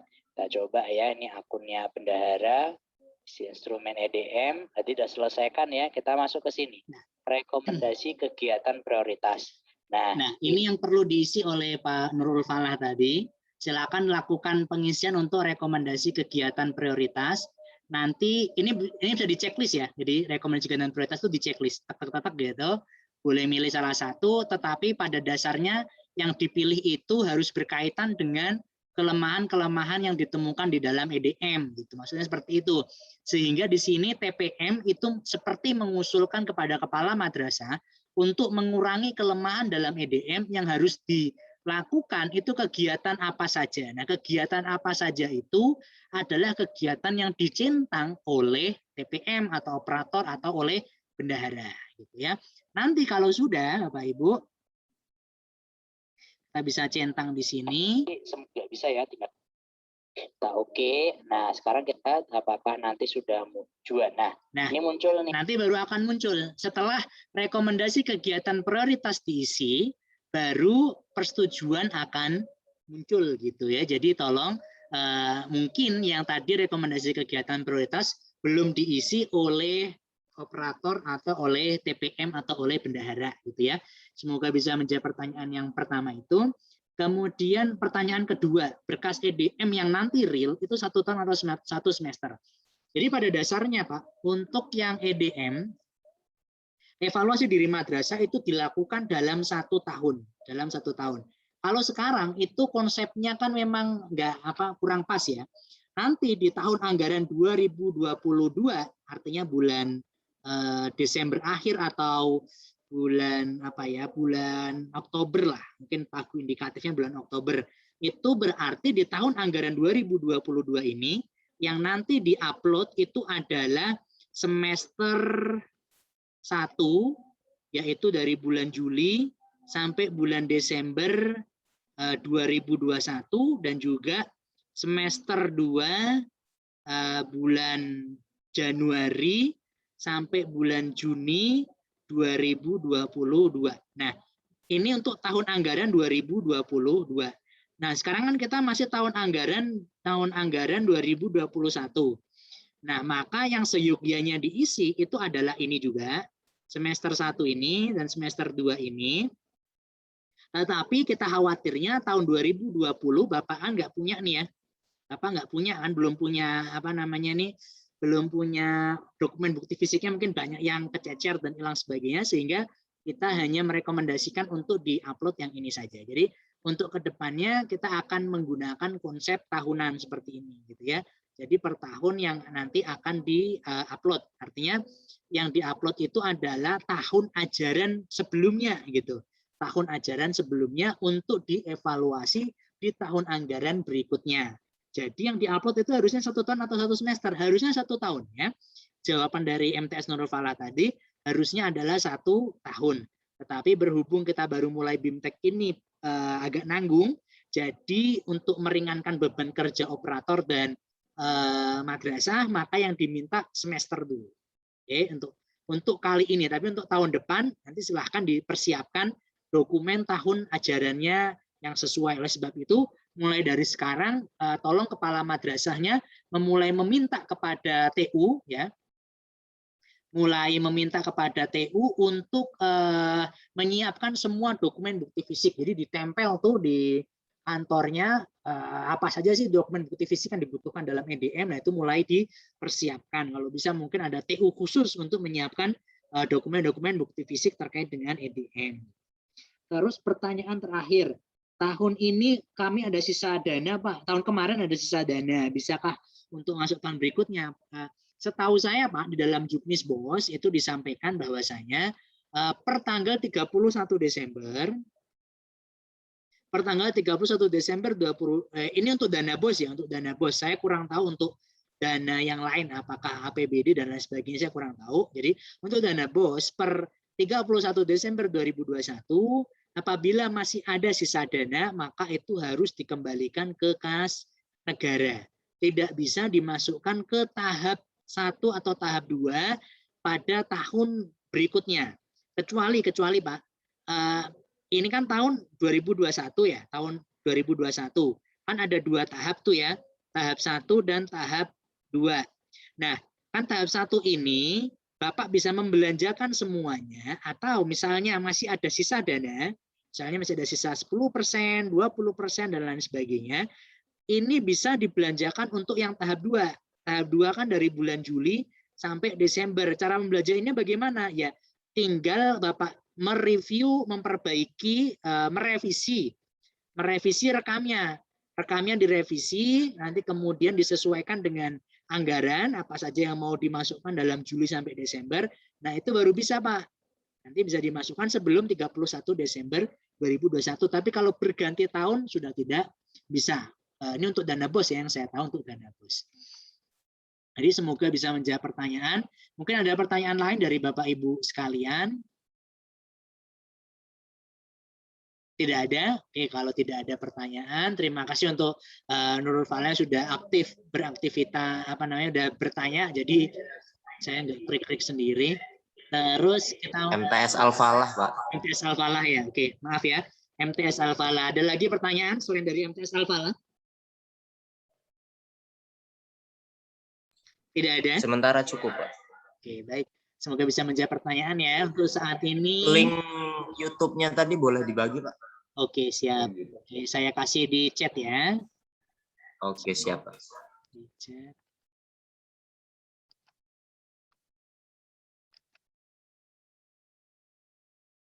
Oke, baik. Kita lanjutin. Saya izin untuk memute semuanya lagi. Ya, kita lanjutkan perjalanan kita. Kita masuk ke sini. Ya, oke. Kita lanjutin. Apa yang selanjutnya akan dilakukan? Kita lihat di flowchart-nya terlebih dahulu. Kita lanjut di flowchart. Ya. Di dalam flowchart ini kita bisa melihat yang harus dilakukan selanjutnya adalah menginput kegiatan. Ya, menginput kegiatan itu artinya apa? Yang pertama, siapa dulu sih yang ngerjain menginput kegiatan itu? Menginput kegiatan yang mengerjakan adalah ini kuota itemnya ada di kepala madrasah. Artinya yang berwenang dalam melakukan penginputan kegiatan hanyalah kepala madrasahnya, ya, bukan bendahara dan bukan operator. Kenapa kok bukan bendahara dan bukan operator, Pak, yang menginputkan kegiatan? Nah, ini ada kaitannya nih. Makanya saya buat keterangan di sini, ya. Untuk mendukung tercapainya visi dan misinya, untuk mendukung tercapai visi dan misinya, kita sudah belajar hierarki perencanaan dan penganggaran madrasah yang tadi kita sampaikan ya. Yang bikin visi dan misi itu siapa sih? Kan gitu. Yang bikin visi dan misi kan kepala madrasah. Nggak mungkin operator yang bikin visi dan misi. Apa sih visi dan misi? Visi dan misi itu maksudnya apa sih? Visi dan misi itu maksudnya adalah madrasah ini, sekolah Bapak Ibu ini, ya, madrasah ini mau dibawa kemana sih 5 tahun lagi? 5 tahun lagi itu mau jadi apa? Mau jadi seperti apa? Mau kuatnya seperti apa? Itu siapa yang menentukan itu? Ya kepala madrasah. Nggak lain, nggak bukan adalah camat. Kan nggak mungkin operator yang berpikiran, oh 5 tahun lagi aku ingin madrasahku seperti ini. Nggak nyampe. Pikiran operator sifatnya adalah technical, ya, sifatnya teknis. Sementara kepala madrasah berpikirnya secara strategik. Nah, ini berbeda nih. Nggak bisa orang teknikal kita minta berpikir secara strategik. Gitu. Oleh sebab itu yang bisa melakukan penginputan kegiatan ya kepala madrasah. Kenapa? Karena kepala madrasah berpikirnya secara strategis. Mereka punya helikopter view, gitu ya. Daya jelajah dan daya pandangnya lebih luas, sehingga yang bisa menginputkan adalah kepala madrasah. Adalah keliru apabila ada kepala madrasah yang nyuruh bendahara atau meminta operator untuk menginputkan kegiatan. Itu keliru besar. Itu saya akui keliru besar. Kenapa? Karena yang harusnya menginputkan adalah kepala madrasahnya, baik di negeri maupun di swasta. Sama, harusnya kepala madrasah, karena kegiatan yang diinputkan oleh kepala madrasah ini adalah merupakan strategi yang beliau cerminkan untuk bisa mencapai visi dari yang diharapkan gitu. Jadi oleh sebab itu hanya camat yang bisa mengetahui apa saja kegiatan-kegiatan yang bisa mendorong terwujudnya visi dan misi yang dia canangkan. Kalau nyuruh operator tidak bisa, gitu ya. kecuali mungkin kepala madrasahnya sudah tua gitu. Jadi tetapi walaupun kepala madrasahnya sudah tua, kepala madrasah mungkin harus perlu nulis tulis A B C D E, saya mau ada kegiatan-kegiatan ini karena saya sudah tidak friendly pada laptop sehingga tolong diinputkan. Nah, itu masih agak mending ketimbang semuanya diserahkan kepada operator dan bendahara, itu keliru ya. Nah, kemudian ini menginput kegiatan. Kegiatan itu apa sih Pak? Gitu kan ada yang bertanya-tanya, kegiatan itu apa sih? Kita udah belajar juga di hierarki perencanaan dan penganggaran madrasah mengenai konsep kegiatan. Jadi mungkin untuk yang negeri juga sudah belajar ada yang namanya RKAKL atau RKO ya. Nah, di kertas kerja itu kertas operasional. Nah, itu juga sama konsepnya. Jadi ada yang namanya rencana kerja juga. Nah, di dalam rencana kerja itu memuat sesuatu yang sifatnya adalah kegiatan. Jadi di dalam LMS Bapak Ibu sudah belajar, kita tidak lagi mengikuti program follow money, tetapi money follow program gitu ya, ada perbedaannya. Kita tidak mengikuti money follow program, tapi program follow money, harusnya seperti itu ya konsepnya. Nah, oleh sebab itu kegiatan ini adalah ujung tombak dari semua rencana kerja anggaran. Apa sih definisi dari kegiatan? Kegiatan itu kalau di dalam aplikasi nanti definisinya adalah subkegiatan. Sebenarnya definisinya adalah subkegiatan. Nah, apa aja sih kegiatan? Kegiatan itu misalnya ya bayar honor.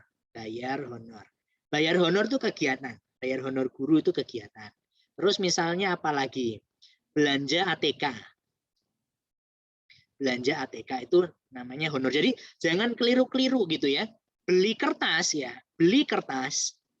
itu bukan kegiatan. Beli kertas itu namanya adalah komponen biaya. Komponen biaya. Jadi berbeda nih. Biaya, komponen biaya yang mau dibeli itemnya itu namanya komponen biaya. Tetapi pada konsepnya dasarnya si ATK ini adalah si kegiatan. Kemudian ada yang namanya PPDB, ada yang namanya PAS, ada yang namanya PAT, ada yang namanya bayar listrik, bayar telepon, bayar masang internet, kemudian perawatan madrasah. Nah, itu semua definisi dari yang namanya kegiatan. Jadi Bapak Ibu harus membedakan apa itu komponen biaya dan apa itu kegiatan. Jadi paling nggak itu dulu, harus bisa membedakan dua jenis komponen. Nah, kita mulai ya. Sebagai contoh nih, loh Pak, kok nggak ada penambahan nih Pak, saya nggak bisa nambah ini. Iya, kenapa? Karena ini masih di akunnya bendahara madrasah, makanya nggak bisa ngisi. Kita harus pindah dulu ke akunnya kepala madrasah. Ya, kita pindah dulu ke akunnya kepala madrasah. Nah, di akunnya kepala madrasah ini kita baru ngisi nih, kita baru bisa ngisi. Ya, rencana kerja dan anggaran, kita klik tambah. Ini sebagai contoh kita mau ngisi apa? Yang paling penting kan honor guru ya. Honor guru itu kita cari nih sub kegiatannya. Loh Pak, kok tidak ada data? Iya, sebelum mengisi sub kegiatan kita harus isi dulu kegiatan. Loh, kok tidak ada data lagi Pak? Iya, sebelum mengisi kegiatan kita harus mengisi standarnya terlebih dahulu gitu ya. Nah, kita misalnya pilih, standar isi ada nggak ya Pak untuk honor guru? Ini nggak ada Pak, honor guru Pak, dicari-cari nggak ada. Oh ya sudah, kita ganti standar proses, misalnya yang kegiatan belajar mengajar, sub kegiatannya kegiatan belajar mengajar. Jadi bayar guru menggunakan sub kegiatan belajar mengajar boleh nggak Pak? Gitu. Kan guru itu kan dibayar karena dia melakukan kegiatan belajar mengajar Pak. Apakah bisa? Bisa Pak, inputnya bisa. Tetapi apakah itu benar? Keliru Pak.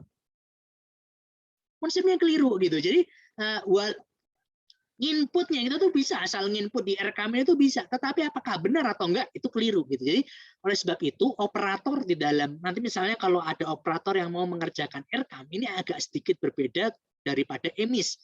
Di dalam EMIS Bapak Ibu melakukan kegiatan itu pencocokan, penginputan dan lain sebagainya.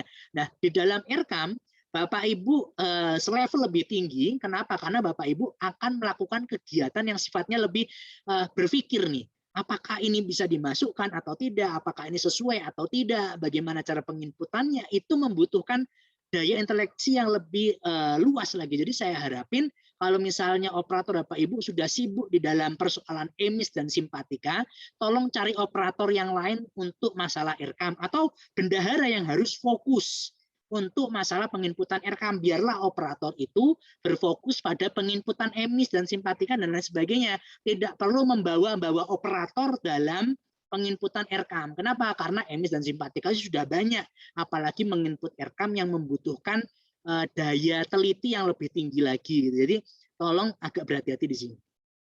Bisa nggak Pak asal input? Bisa, asal input itu bisa. Tetapi kita tidak akan memperhatikan benar salahnya gitu kan. Jadi tolong diperhatikan benar salahnya gitu ya, dicek kembali. Ini keliru ya. Kemudian kita cek lagi, oh berarti di sini Pak kesiswaan, saya mau cari honor. Nggak ada Pak, nggak. Kemudian kita cari lagi Pak kegiatan perlombaan sekolah. Nah, lama kan kalau seperti itu. Oleh sebab itu kita perlu ada yang namanya menu referensi. Di sini di kegiatan, Bapak Ibu bisa melakukan ekspor, kita klik Excel, kemudian kita simpan filenya, ya kita save, kemudian kita open, kita buka. Nah, kemudian nanti kegiatannya itu kita bisa cek di sini Bapak Ibu, di kegiatan ini. Nanti bentuknya seperti ini Bapak Ibu ya. Bentuknya seperti ini. Nah, nanti Bapak Ibu bisa dicek di sini. Ini ada SNP, ada kolom B SNP, kemudian ada kolom kegiatan dan ada kolom sub kegiatan. Nah, ini kemudian kita pilih data, kita pilih filter. Nah, kita akan ngefilter nih sub kegiatannya. Sub kegiatan itu kita pilih yang ada honornya, tinggal kita search, kita pilih yang honor. Truk gitu. Nanti semuanya akan muncul nih yang ada tulisan honornya nih. Nah, ini ada 4 nih. Nah, kita pilih yang agak mendekati lah ya. Ini honor GBPNS dan tenaga kependidikan, ada honor pegawai administrasi dan pegawai perpustakaan, ada honor penjaga madrasah, satpam, petugas kebersihan, dan ada honor operator data dan lain sebagainya. Nah, ini yang paling mendekati kan honor GBPNS, maka kita akan menggunakan sub kegiatan yang ini. Nah, sub kegiatan ini adanya di standar apa? Standar pengelolaan, namanya Bapak Ibu ada di SNP yang namanya pengelolaan. Kemudian kode kegiatannya kode nomor 17 yang namanya kegiatan pengembangan manajemen sekolah Bapak Ibu gitu. Jadi cara ngeliatnya seperti itu. Dan kemudian makanya disingkat menjadi 6.17.12, artinya SNP nomor 6, kegiatan nomor 17, dan subkegiatannya dia adalah nomor 12. Maka kalau kita balik ke sini lagi ke rencana kerja dan anggaran, kita klik tombol tambah, kita tinggal pilih SNP-nya nomor 6, kegiatannya nomor 17, subkegiatannya nomor 12. Ketemu Bapak Ibu? Di subkegiatan ini kita bisa ngetik ya Bapak Ibu ya. Nah, ini selesai Bapak Ibu. Itu untuk masalah subkegiatan. Kemudian kelompok sasaran. Kelompok sasarannya adalah siapa yang dikenai impact dari subkegiatan ini. Yang dikenai impact pembayaran honor GBPNS adalah guru. Nah, tapi ini ada tenaga kependidikannya juga Pak. Oh, berarti kan di sini nggak ada nih. Nggak ada untuk TU, ya sudah kita klik madrasah. Jadi ini kita bisa mengklik 2 kali, 3 kali, dan lain sebagainya ya. Terus waktu pelaksanaan. Kapan sih mulai bayar honor guru? Mungkin ada yang banyak bertanya, oh tahap 1 kan dari bulan Januari sampai bulan Juni Pak. Gitu. Nah, tetapi nggak bisa, saya sudah bilang tadi ya, dalam penganggaran itu frame-nya, sudut pandangnya adalah 1 tahun. Jadi honor guru itu kapan Pak? Dari bulan Januari sampai bulan Desember. Jadi kita pilih sampai bulan Desember. Itu ya. Kemudian outputnya. Nah, ini saya harap Bapak Ibu selaku kepala madrasah, operator dan bendahara sudah mempelajari TLNS. Apa definisi dari output, bagaimana cara membuat outputnya, apa definisi dari outcome atau hasil, bagaimana cara membuat narasinya dan targetnya. Saya harap Bapak Ibu sudah mempelajari itu semua. Ini sebenarnya ada dikasih tooltipnya ya. Output adalah hasil dari sebuah kegiatan. Hasil dari sebuah kegiatan. Misalnya jumlah guru yang dilatih, berarti kita bisa tulis di sini jumlah guru yang dibayarkan honornya. Nah, targetnya berapa yang dibayarin? Misalnya di madrasahnya Bapak Ibu ada 10 orang guru. Tulis di sini 10 guru. Nah, hasilnya apa sih definisi dari hasil? Akibat dari output, misalnya hasil dari pelatihan guru, guru mampu menerangkan keterampilan tertentu di dalam kelas. Nah, kalau ini apa? Berarti terbayarnya honor guru.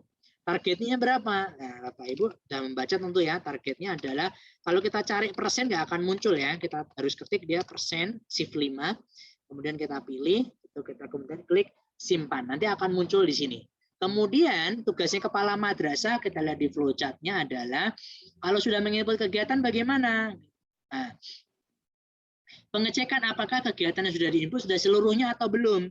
Kalau belum, input lagi. Jadi misalnya di tahun anggaran 2022 ini, Bapaknya mau ada kegiatan lagi. Apa kegiatannya? Misalnya ujian tuh. Ujian kan belum ya. Misalnya standar penilaian gitu kan.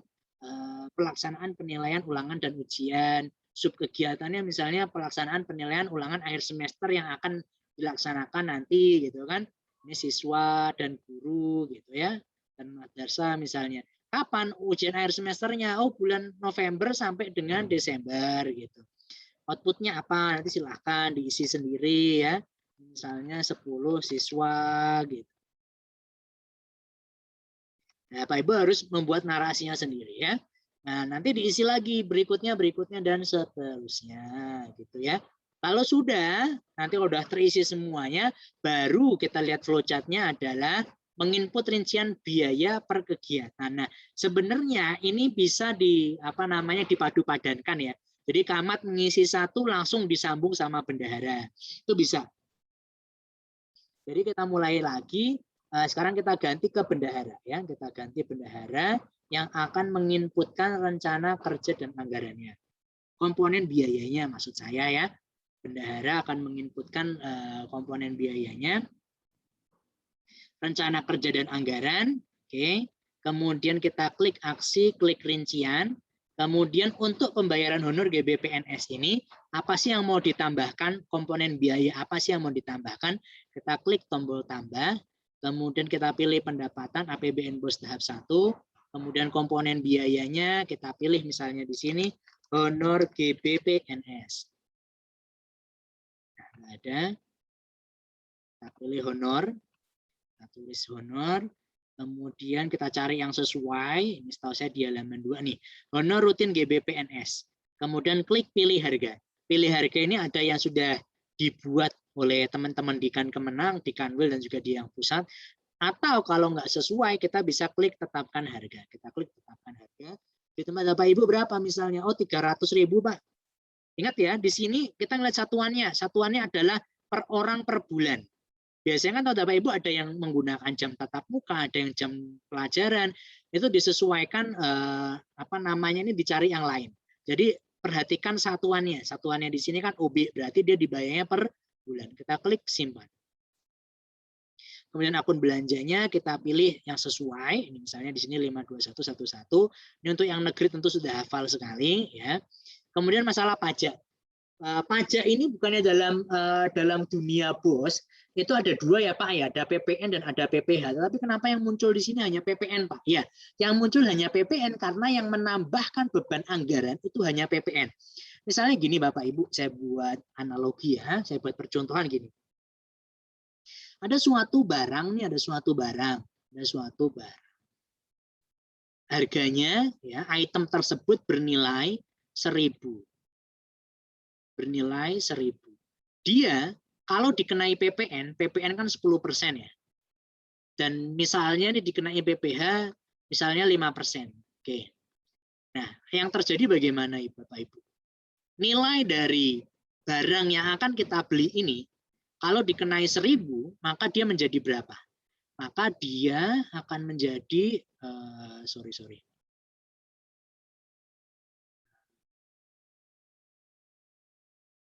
saya hapus dulu. Nah, kalau ada barang ya, dia dikenai ini PPN, maka dia nilainya dari 1.000, kalau Bapak Ibu belanja di supermarket dari 1.000 kena PPN 10% jadinya berapa ini? 1.100 ya, ada penambahan 100 perak gitu. Tapi kalau PPH 5% ya, nilai 5% dari 1.000 adalah berapa ya? 5% 5/100 kali 1000. Ini biar saya nggak salah. 50 ya, 50. Nah, apakah kemudian dia menjadi 1050? Kan enggak ya. Yang benar adalah dia tetap 1000, ya kan?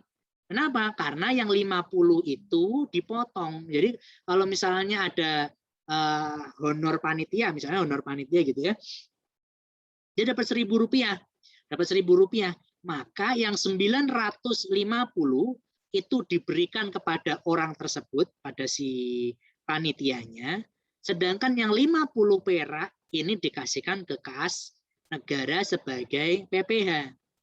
Nah, artinya apa Bapak Ibu? Artinya yang menambahkan nilai pada perencanaan kita itu adalah PPN. Sedangkan PPh itu kan nggak nambah Bapak Ibu.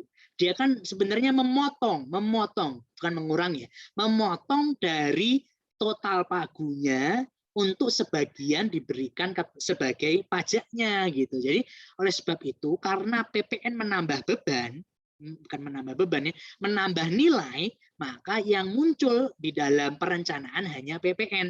Tetapi nanti saat Bapak Ibu mengerjakan realisasi, nanti akan muncul tuh PPN dengan PPh akan muncul. Kenapa? Ya karena kan pasti dalam realisasinya ada PPh-nya juga gitu Bapak Ibu. Tapi dalam perencanaan yang dimasukkan hanya yang menambah beban anggaran, menambah nilai anggaran tersebut, yaitu si pajak ini ya.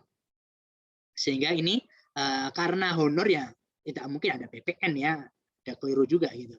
Kemudian ini masalah koefisien. Kalau biasanya bendahara itu mendefinisikan koefisien itu sama dengan volumenya. Nah, ini kita misalkan tulis 10 orang per bulan. Kita tulis ya, 10 orang per bulan dikalikan 6 bulan ya. Kali 6 bulan, ini kita kemudian pilih. Nah, nanti kemudian kita masuk ke anggaran kas belanja. Anggaran kas belanja dari Januari sampai Desember. Nah, ini bedanya ya. Anggaran kas belanja itu apa definisinya? Anggaran kas belanja definisinya adalah berapa banyak kuantitas barang atau item atau orang yang kita belanjakan per bulannya gitu ya. Ini kan gini kok volumenya 10 orang per bulan dikali 6 bulan. Berarti per bulan itu berapa banyak sih? Berapa kuantiti yang kita keluarin? Yang kita keluarin adalah 10 ya. 10 orang kita keluarin. 10 dan 10. Sehingga dengan itu tombol tambah nanti akan muncul. Ya, tombol tambah akan muncul. Kalau Bapak Ibu ini keliru sedikit aja, nah tombol simpan nggak akan muncul. Tombol simpan akan muncul apabila kuantitas koefisien sama dengan kuantitas AKB. Ya. Tapi beda nih, koefisien karena volume, maka dia sifatnya adalah perkalian. 10 dikali dengan 6, maka 60. Tetapi kalau AKB itu sifatnya adalah penjumlahan. 10 tambah 5 tambah 10 tambah 10 tambah 10 tambah 10. Maka totalnya adalah 55. Jadi dia penjumlahan. Jadi yang dijumlah di dalam AKB itu harus sama dengan perkalian dalam koefisien gitu ya. Baru nanti akan muncul. Terus Pak Yasir kenapa yang Juli sampai Desember nggak diisi sama Pak Yasir? Karena sumber pendapatannya adalah bos tahap 1. Bukan bos tahap 2. Sehingga saya hanya mengisi Januari sampai Juni saja. Terus yang nanti Juli sampai Desember bagaimana Pak? Nanti saya akan jelaskan. Nah, untuk sementara seperti ini dulu ya, 6 bulan, bukan 12 bulan ya. Kenapa? Karena hanya menggunakan bos tahap 1. Kita klik simpan. Kita klik simpan. Nah, kalau sudah nanti statusnya menunggu. Oke, kita tambahin dulu ya, kita ngelakuin penambahan. Sekarang untuk yang tahap 2. Kita pilih lagi untuk yang honor. Kita klik honor gitu. Kemudian tadi apa namanya? Honor rutin ya. Honor rutin. Kemudian kita pilih yang ini. Tadi harganya misalnya 300.000. Oke, kemudian kita klik simpan. Akun belanjanya kita samain tadi 10 orang kali 6 bulan lagi. Kemudian 6 bulan. Ininya kita ganti sekarang di bulan Juli sampai bulan Desember. Oke, kita klik simpan. klik simpan, sudah selesai, maka di sini statusnya adalah menunggu. Nah, kemudian kita lihat di sini ya. Bendahara merincikan apa saja kebutuhan yang diperlukan untuk tiap. Nah, saya mau bilang bendahara itu bisa merincikan apa saja walaupun ngawur. Ini misalnya di sini tahap 1, kemudian saya pilih misalnya beli kertas HVS A4. Nah, ini kan ada nih kertas HVS A4 nih. Saya pilih harga. Nah, oke, katakanlah kayak gini. Katakanlah kayak gini. Lihat, simpan ini bisa nih. Artinya apa? Artinya bendahara mau asal ngisi pun bisa dia. Tetapi apakah ini benar atau enggak? Itu jadi permasalahan itu. Masa bayar honor GBPNS, tetapi komponen biayanya adalah belanja kertas? Kan nggak nyambung, nggak sinkron. Antara kegiatan dengan item yang dibelanjakan tuh nggak sinkron. Sama kayak tadi saya bilang mengenai persoalan rumah ya. Kegiatannya mau perawatan genteng. Kegiatannya namanya perawatan genteng. Tetapi kemudian yang dibeli ya, yang dibeli itu adalah cat dinding. Nah, kan nggak nyambung nih cat dindingnya. Kalau cat atap masih oke lah, kalau cat dinding kan nggak nyambung gitu. Jadi bisa nggak asal masukin? Bisa, bendahara tuh bisa asal masukin. Tetapi ya ingat sekali lagi, nanti kalau diperiksa jadi persoalan sendiri untuk madrasah yang bersangkutan gitu. Jadi tolong bendahara, oleh sebab itu saya sarankan bukan operator yang mengisi. Kenapa? Karena kalau operator yang mengisi, kasihan. Dia perlu belajar terlebih dahulu untuk mengevaluasi konsep ini di dalam benaknya dia. Sedangkan kalau bendahara kan sudah ngerti ya konsep-konsepnya seperti apa. Maka ini kita hapus. Nah, kemudian selanjutnya adalah, ini kan masih menunggu. Ini kita harus membuat menjadi statusnya mana tadi? Melakukan persetujuan. Jadi harus disetujui dulu oleh kepala madrasah.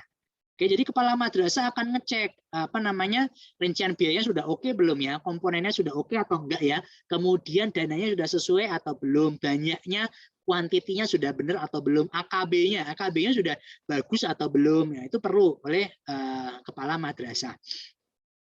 Pilih sub kegiatannya, kemudian aksi rincian, kemudian aksi lagi, pilih persetujuan.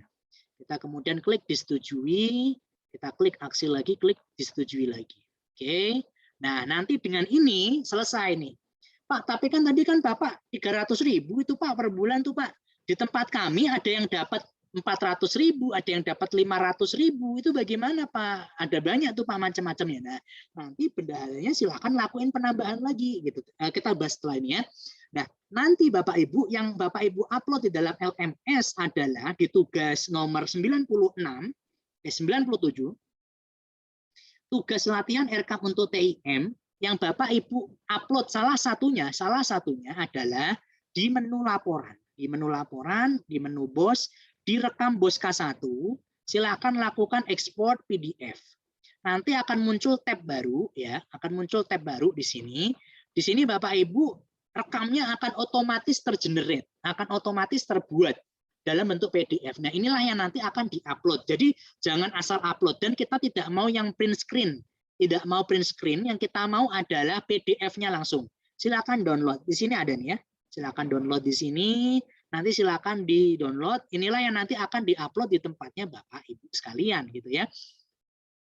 Nah, nanti akan muncul di sini ya.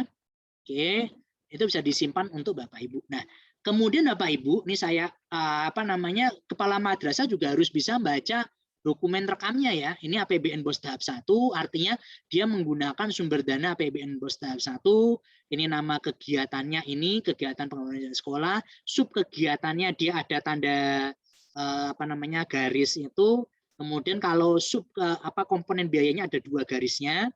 Nah, kemudian ini nama komponen biaya nurutin GBPNS, koefisiennya 10 OB kali 6 bulan, harga satuannya ini 300.000, maka 300.000 dikali 6 dikali 10 totalnya 18 juta. Kemudian tahap 1, kenapa kok tahap 1 munculnya? Karena kita membelanjakannya dari bulan Januari sampai bulan Juni gitu. Nah, sedangkan yang di sini ini kan kosong nih. Untuk yang tahap 2 ini kosong. Kenapa? Karena kita membelanjakannya di bulan Juli sampai bulan Desember. Maka yang muncul adalah di tahap 2, bukan di tahap satunya gitu ya Pak Ibu ya. Nah, kemudian kalau misalnya ada yang bertanya ke saya, Bapak Ibu, Pak, terus kemudian bagaimana Pak untuk yang tadi Pak, yang bayar honornya kan macam-macam kami Pak, ada yang 300.000, ada yang 400.000 ya. Nanti sama ke Pak siapa bendaharanya membuat perencanaan lagi, buat rincian biayanya lagi di aksi, di rincian, kemudian silakan pilih tambah lagi APBN BOS tahap 1, kita pilih lagi ya komponennya honor rutin, kita pilih honor rutin GBPNS, misalnya tadi ada yang dapat 400.000, kita pilih di sini 400.000, kita klik simpan, akun belanjanya kita pilih, kemudian misalnya berapa orang, misalnya 2 orang Pak, gitu 2 orang, oke, kita kalikan sama tadi 6 bulan, kemudian di sini sama Januari. Oke, kemudian kita klik simpan. Lakuin yang sama untuk berikutnya. Kemudian yang mau saya sampaikan lagi apa? Oh iya, misalnya di sini kita mau beli ATK gitu ya. Ini kan PAS kan biasanya ada beli ATK-nya ya. Ada yang kayak beli kertas, beli apa namanya tuh name tag, beli pulpen dan lain sebagainya lah. Kita klik aksi, kita klik rincian, kemudian kita klik tambah pendapatan. Nah ini hati-hati ya. Ini hati-hati. PAS itu tadi dilakuin di bulan Desember.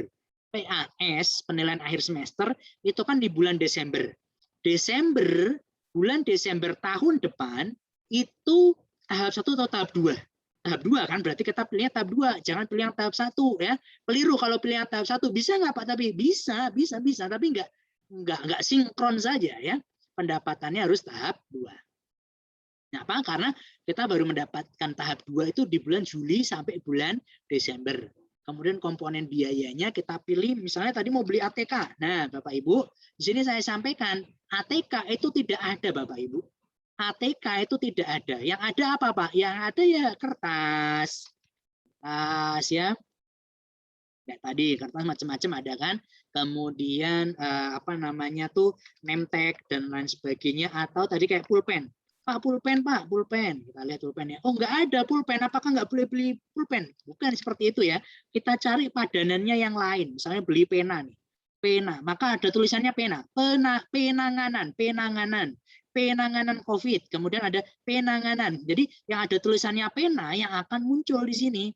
Ini kan penanganan COVID. Gitu. Jadi maka yang ada tulisannya pena akan muncul penara. Gitu. Jadi tapi bukan pena yang Bapak Ibu maksudkan kan. Maka jangan pena curah hujan kan bukan, harus cari lagi yang lain, misalnya apa ya, pulpen, misalnya pulpen gitu kita cari, oh nggak muncul lagi, kita cari lagi ballpoint gitu ya, yang tulisannya agak lebih bagus. Nah baru muncul Pak Ibu. Artinya kalau tidak ada pulpen, tidak ada pena, tidak ada bullpen, maka kita harus cari sesuatu yang mendekati, sesuatu yang sama, sesuatu yang hampir serupa dengan konteks tersebut gitu ya. Dan memang tidak semuanya ada gitu. Nah ini kita baru bisa pilih. Nah artinya apa? Ada 2 yang mau saya sampaikan. Yang pertama adalah di dalam RK Bapak Ibu perlu melakukan pendetailan. Tidak lagi bisa menulis belanja ATK 5 juta, nggak bisa. Bapak Ibu harus mendetailkan sampai serinci-rincinya. Beli pulpen berapa banyak, satuannya berapa harganya, kemudian misalnya beli kertas juga sama, beli kertas berapa banyak gitu. Saya pernah lihat RKAKL-nya suatu madrasah negeri, itu dia menulis tuh, belanja apa namanya UKS, obat UKS ditembak sama dia 3 juta. Nah, kemudian ketika dia diminta untuk memasukkan dalam aplikasi RKAM, nah itu nggak bisa, nah itu nggak boleh ya. Jadi kita nggak bisa lagi asal nembak di dalam aplikasi RKAM, tapi harus lakukan pendetailan. Ini agak berbeda dengan sistem di Sakti dan di DJP-nya teman-teman yang di madrasah negeri. Tapi Pak, bagaimana Pak? Nanti kan kami sudah dapat RKAKL Pak yang tahun 2022. Artinya Pak Ibu diminta untuk mengconvert yang RKAKL tahun 2022 yang Bapak Ibu sudah dapat dari Kemenak maupun dari Kanwil, itu kemudian diubah ke dalam bentuk RKAM ini. Tapi apakah kalian masih mengerjakan Sakti Pak? Masih, Bapak Ibu yang negeri masih mengerjakan Sakti, mengerjakan DJP, mengerjakan aplikasi-aplikasi keuangan lainnya nih dalam ini, kemudian juga mengerjakan aplikasi RKAM. Jadi masih semuanya Bapak Ibu ya. Nah ini ada pertanyaan yang masuk, kita buka dulu pertanyaan. Assalamualaikum teman-teman, bisa dibuatkan YouTube-nya. Oke, siap Pak, nanti akan saya upload di dalam YouTube. di kabupaten kemarin juga saya masukin dalam YouTube. Jadi nggak ada masalah. Nanti setelah sesi acara ini kita selesai, kita akan masukin ke YouTube. Sekarang nggak terasa udah 10.23 ya, sudah 7 menit lagi. Ini saya tutup ya. Ini saya buka lagi mikrofonnya.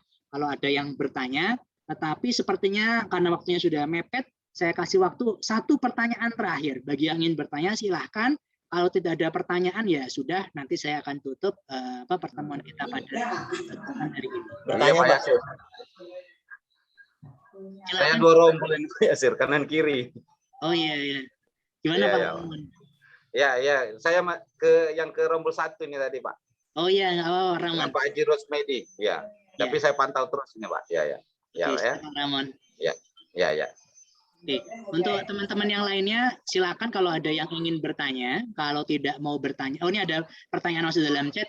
Pak izin bertanya, min 1 oku bagaimana dengan min yang merger? Nah, untuk rekan-rekan yang min yang merger itu perlu bertemu bersama-sama. Setahu saya, setahu saya untuk teman-teman yang min yang merger itu. Nah, untuk teman-teman yang merger itu teman-teman itu perlu tahu dulu kumpul bareng min 1, min 2, min 3 dan lain sebagainya. Itu Bapak Ibu min 1 dapatnya berapa, min 2 dapatnya berapa, min 3 dapatnya berapa. Karena setahu saya di dokumen RKAKL-nya kan Kemenak Kabupaten Kota itu gabung semuanya. Dan kita nggak tahu berapa banyak yang didapetin oleh min 1, berapa banyak dapetin min 2 dan lain sebagainya. Jadi tolong kumpul bareng-bareng sama Pak Ramon dan bagian keuangan di Kemenak untuk kemudian mengetahui masing-masing madrasah itu dapatnya berapa. Kemudian nanti disesuaikan di dalam dokumen kegiatannya. Dokumen kegiatannya itu misalnya untuk beli buku perpus untuk min 1 berapa, min 2 berapa itu perlu sama-sama dipelajarin. Jadi memang untuk yang min memang agak sulit, tetapi itu adalah tantangan untuk rekan-rekan di min sekalian ya. Semoga bisa menjawab pertanyaan untuk tadi teman-teman yang di min. Untuk teman-teman yang lain ada pertanyaan lagi, silakan di chat atau raise hand atau langsung bersuara. Ini sudah saya buka. Saya buka mikrofonnya kalau ada yang bertanya. Kalau tidak ada ya sudah. Nanti teman-teman bisa lanjut belajar lagi di LMS, kemudian bisa lanjutkan tugas untuk RKAM. Ini tadi saya belum menjelaskan terkait dengan tadi kan saya baru masuk ke rencana ya Bapak Ibu ya, saya baru masuk rencana.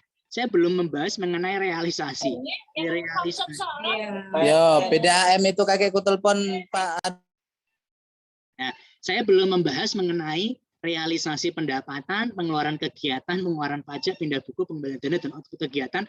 Karena memang waktunya tidak cukup untuk membahas itu semuanya dalam waktu 2 jam saja, dengan konsep dan teorinya, maka saya mohon maaf, mungkin pertemuan ketiga saya baru bisa menjelaskan, tetapi sebenarnya di LMS semuanya ada. Jadi harapannya saya adalah ketika kita ketemu di dalam tatap maya ini, kita membahas persoalan-persoalan yang terkait nanti Bapak Ibu temukan di lapangan seperti apa gitu. Kalau saya bisa jawab, saya bisa jawab. Kalau saya nggak bisa jawab, ya sudah nanti saya tanyakan ke yang lebih berhak menjawab ketimbang saya. Gitu ya. Oke, demikian. Saya rasa nggak ada lagi yang bertanya, nggak ada yang raise hand, nggak ada yang buka mic, maka nggak ada yang ngechat juga. Maka saya anggap pertemuan saya akhiri. Kita ketemu lagi minggu depan. Selamat belajar, usahakan yang terbaik, jaga kesehatan Bapak Ibu, semoga berhasil, semoga sehat-sehat selalu, tidak ada yang sakit, tidak ada yang kena masalah dan lain sebagainya. Terima kasih, saya mohon maaf atas segala kekurangan yang saya lakukan pada pagi hari ini, mohon maaf keterlambatannya dan lain sebagainya. Semoga sukses selalu. Assalamualaikum warahmatullahi wabarakatuh. Waalaikumsalam warahmatullahi wabarakatuh.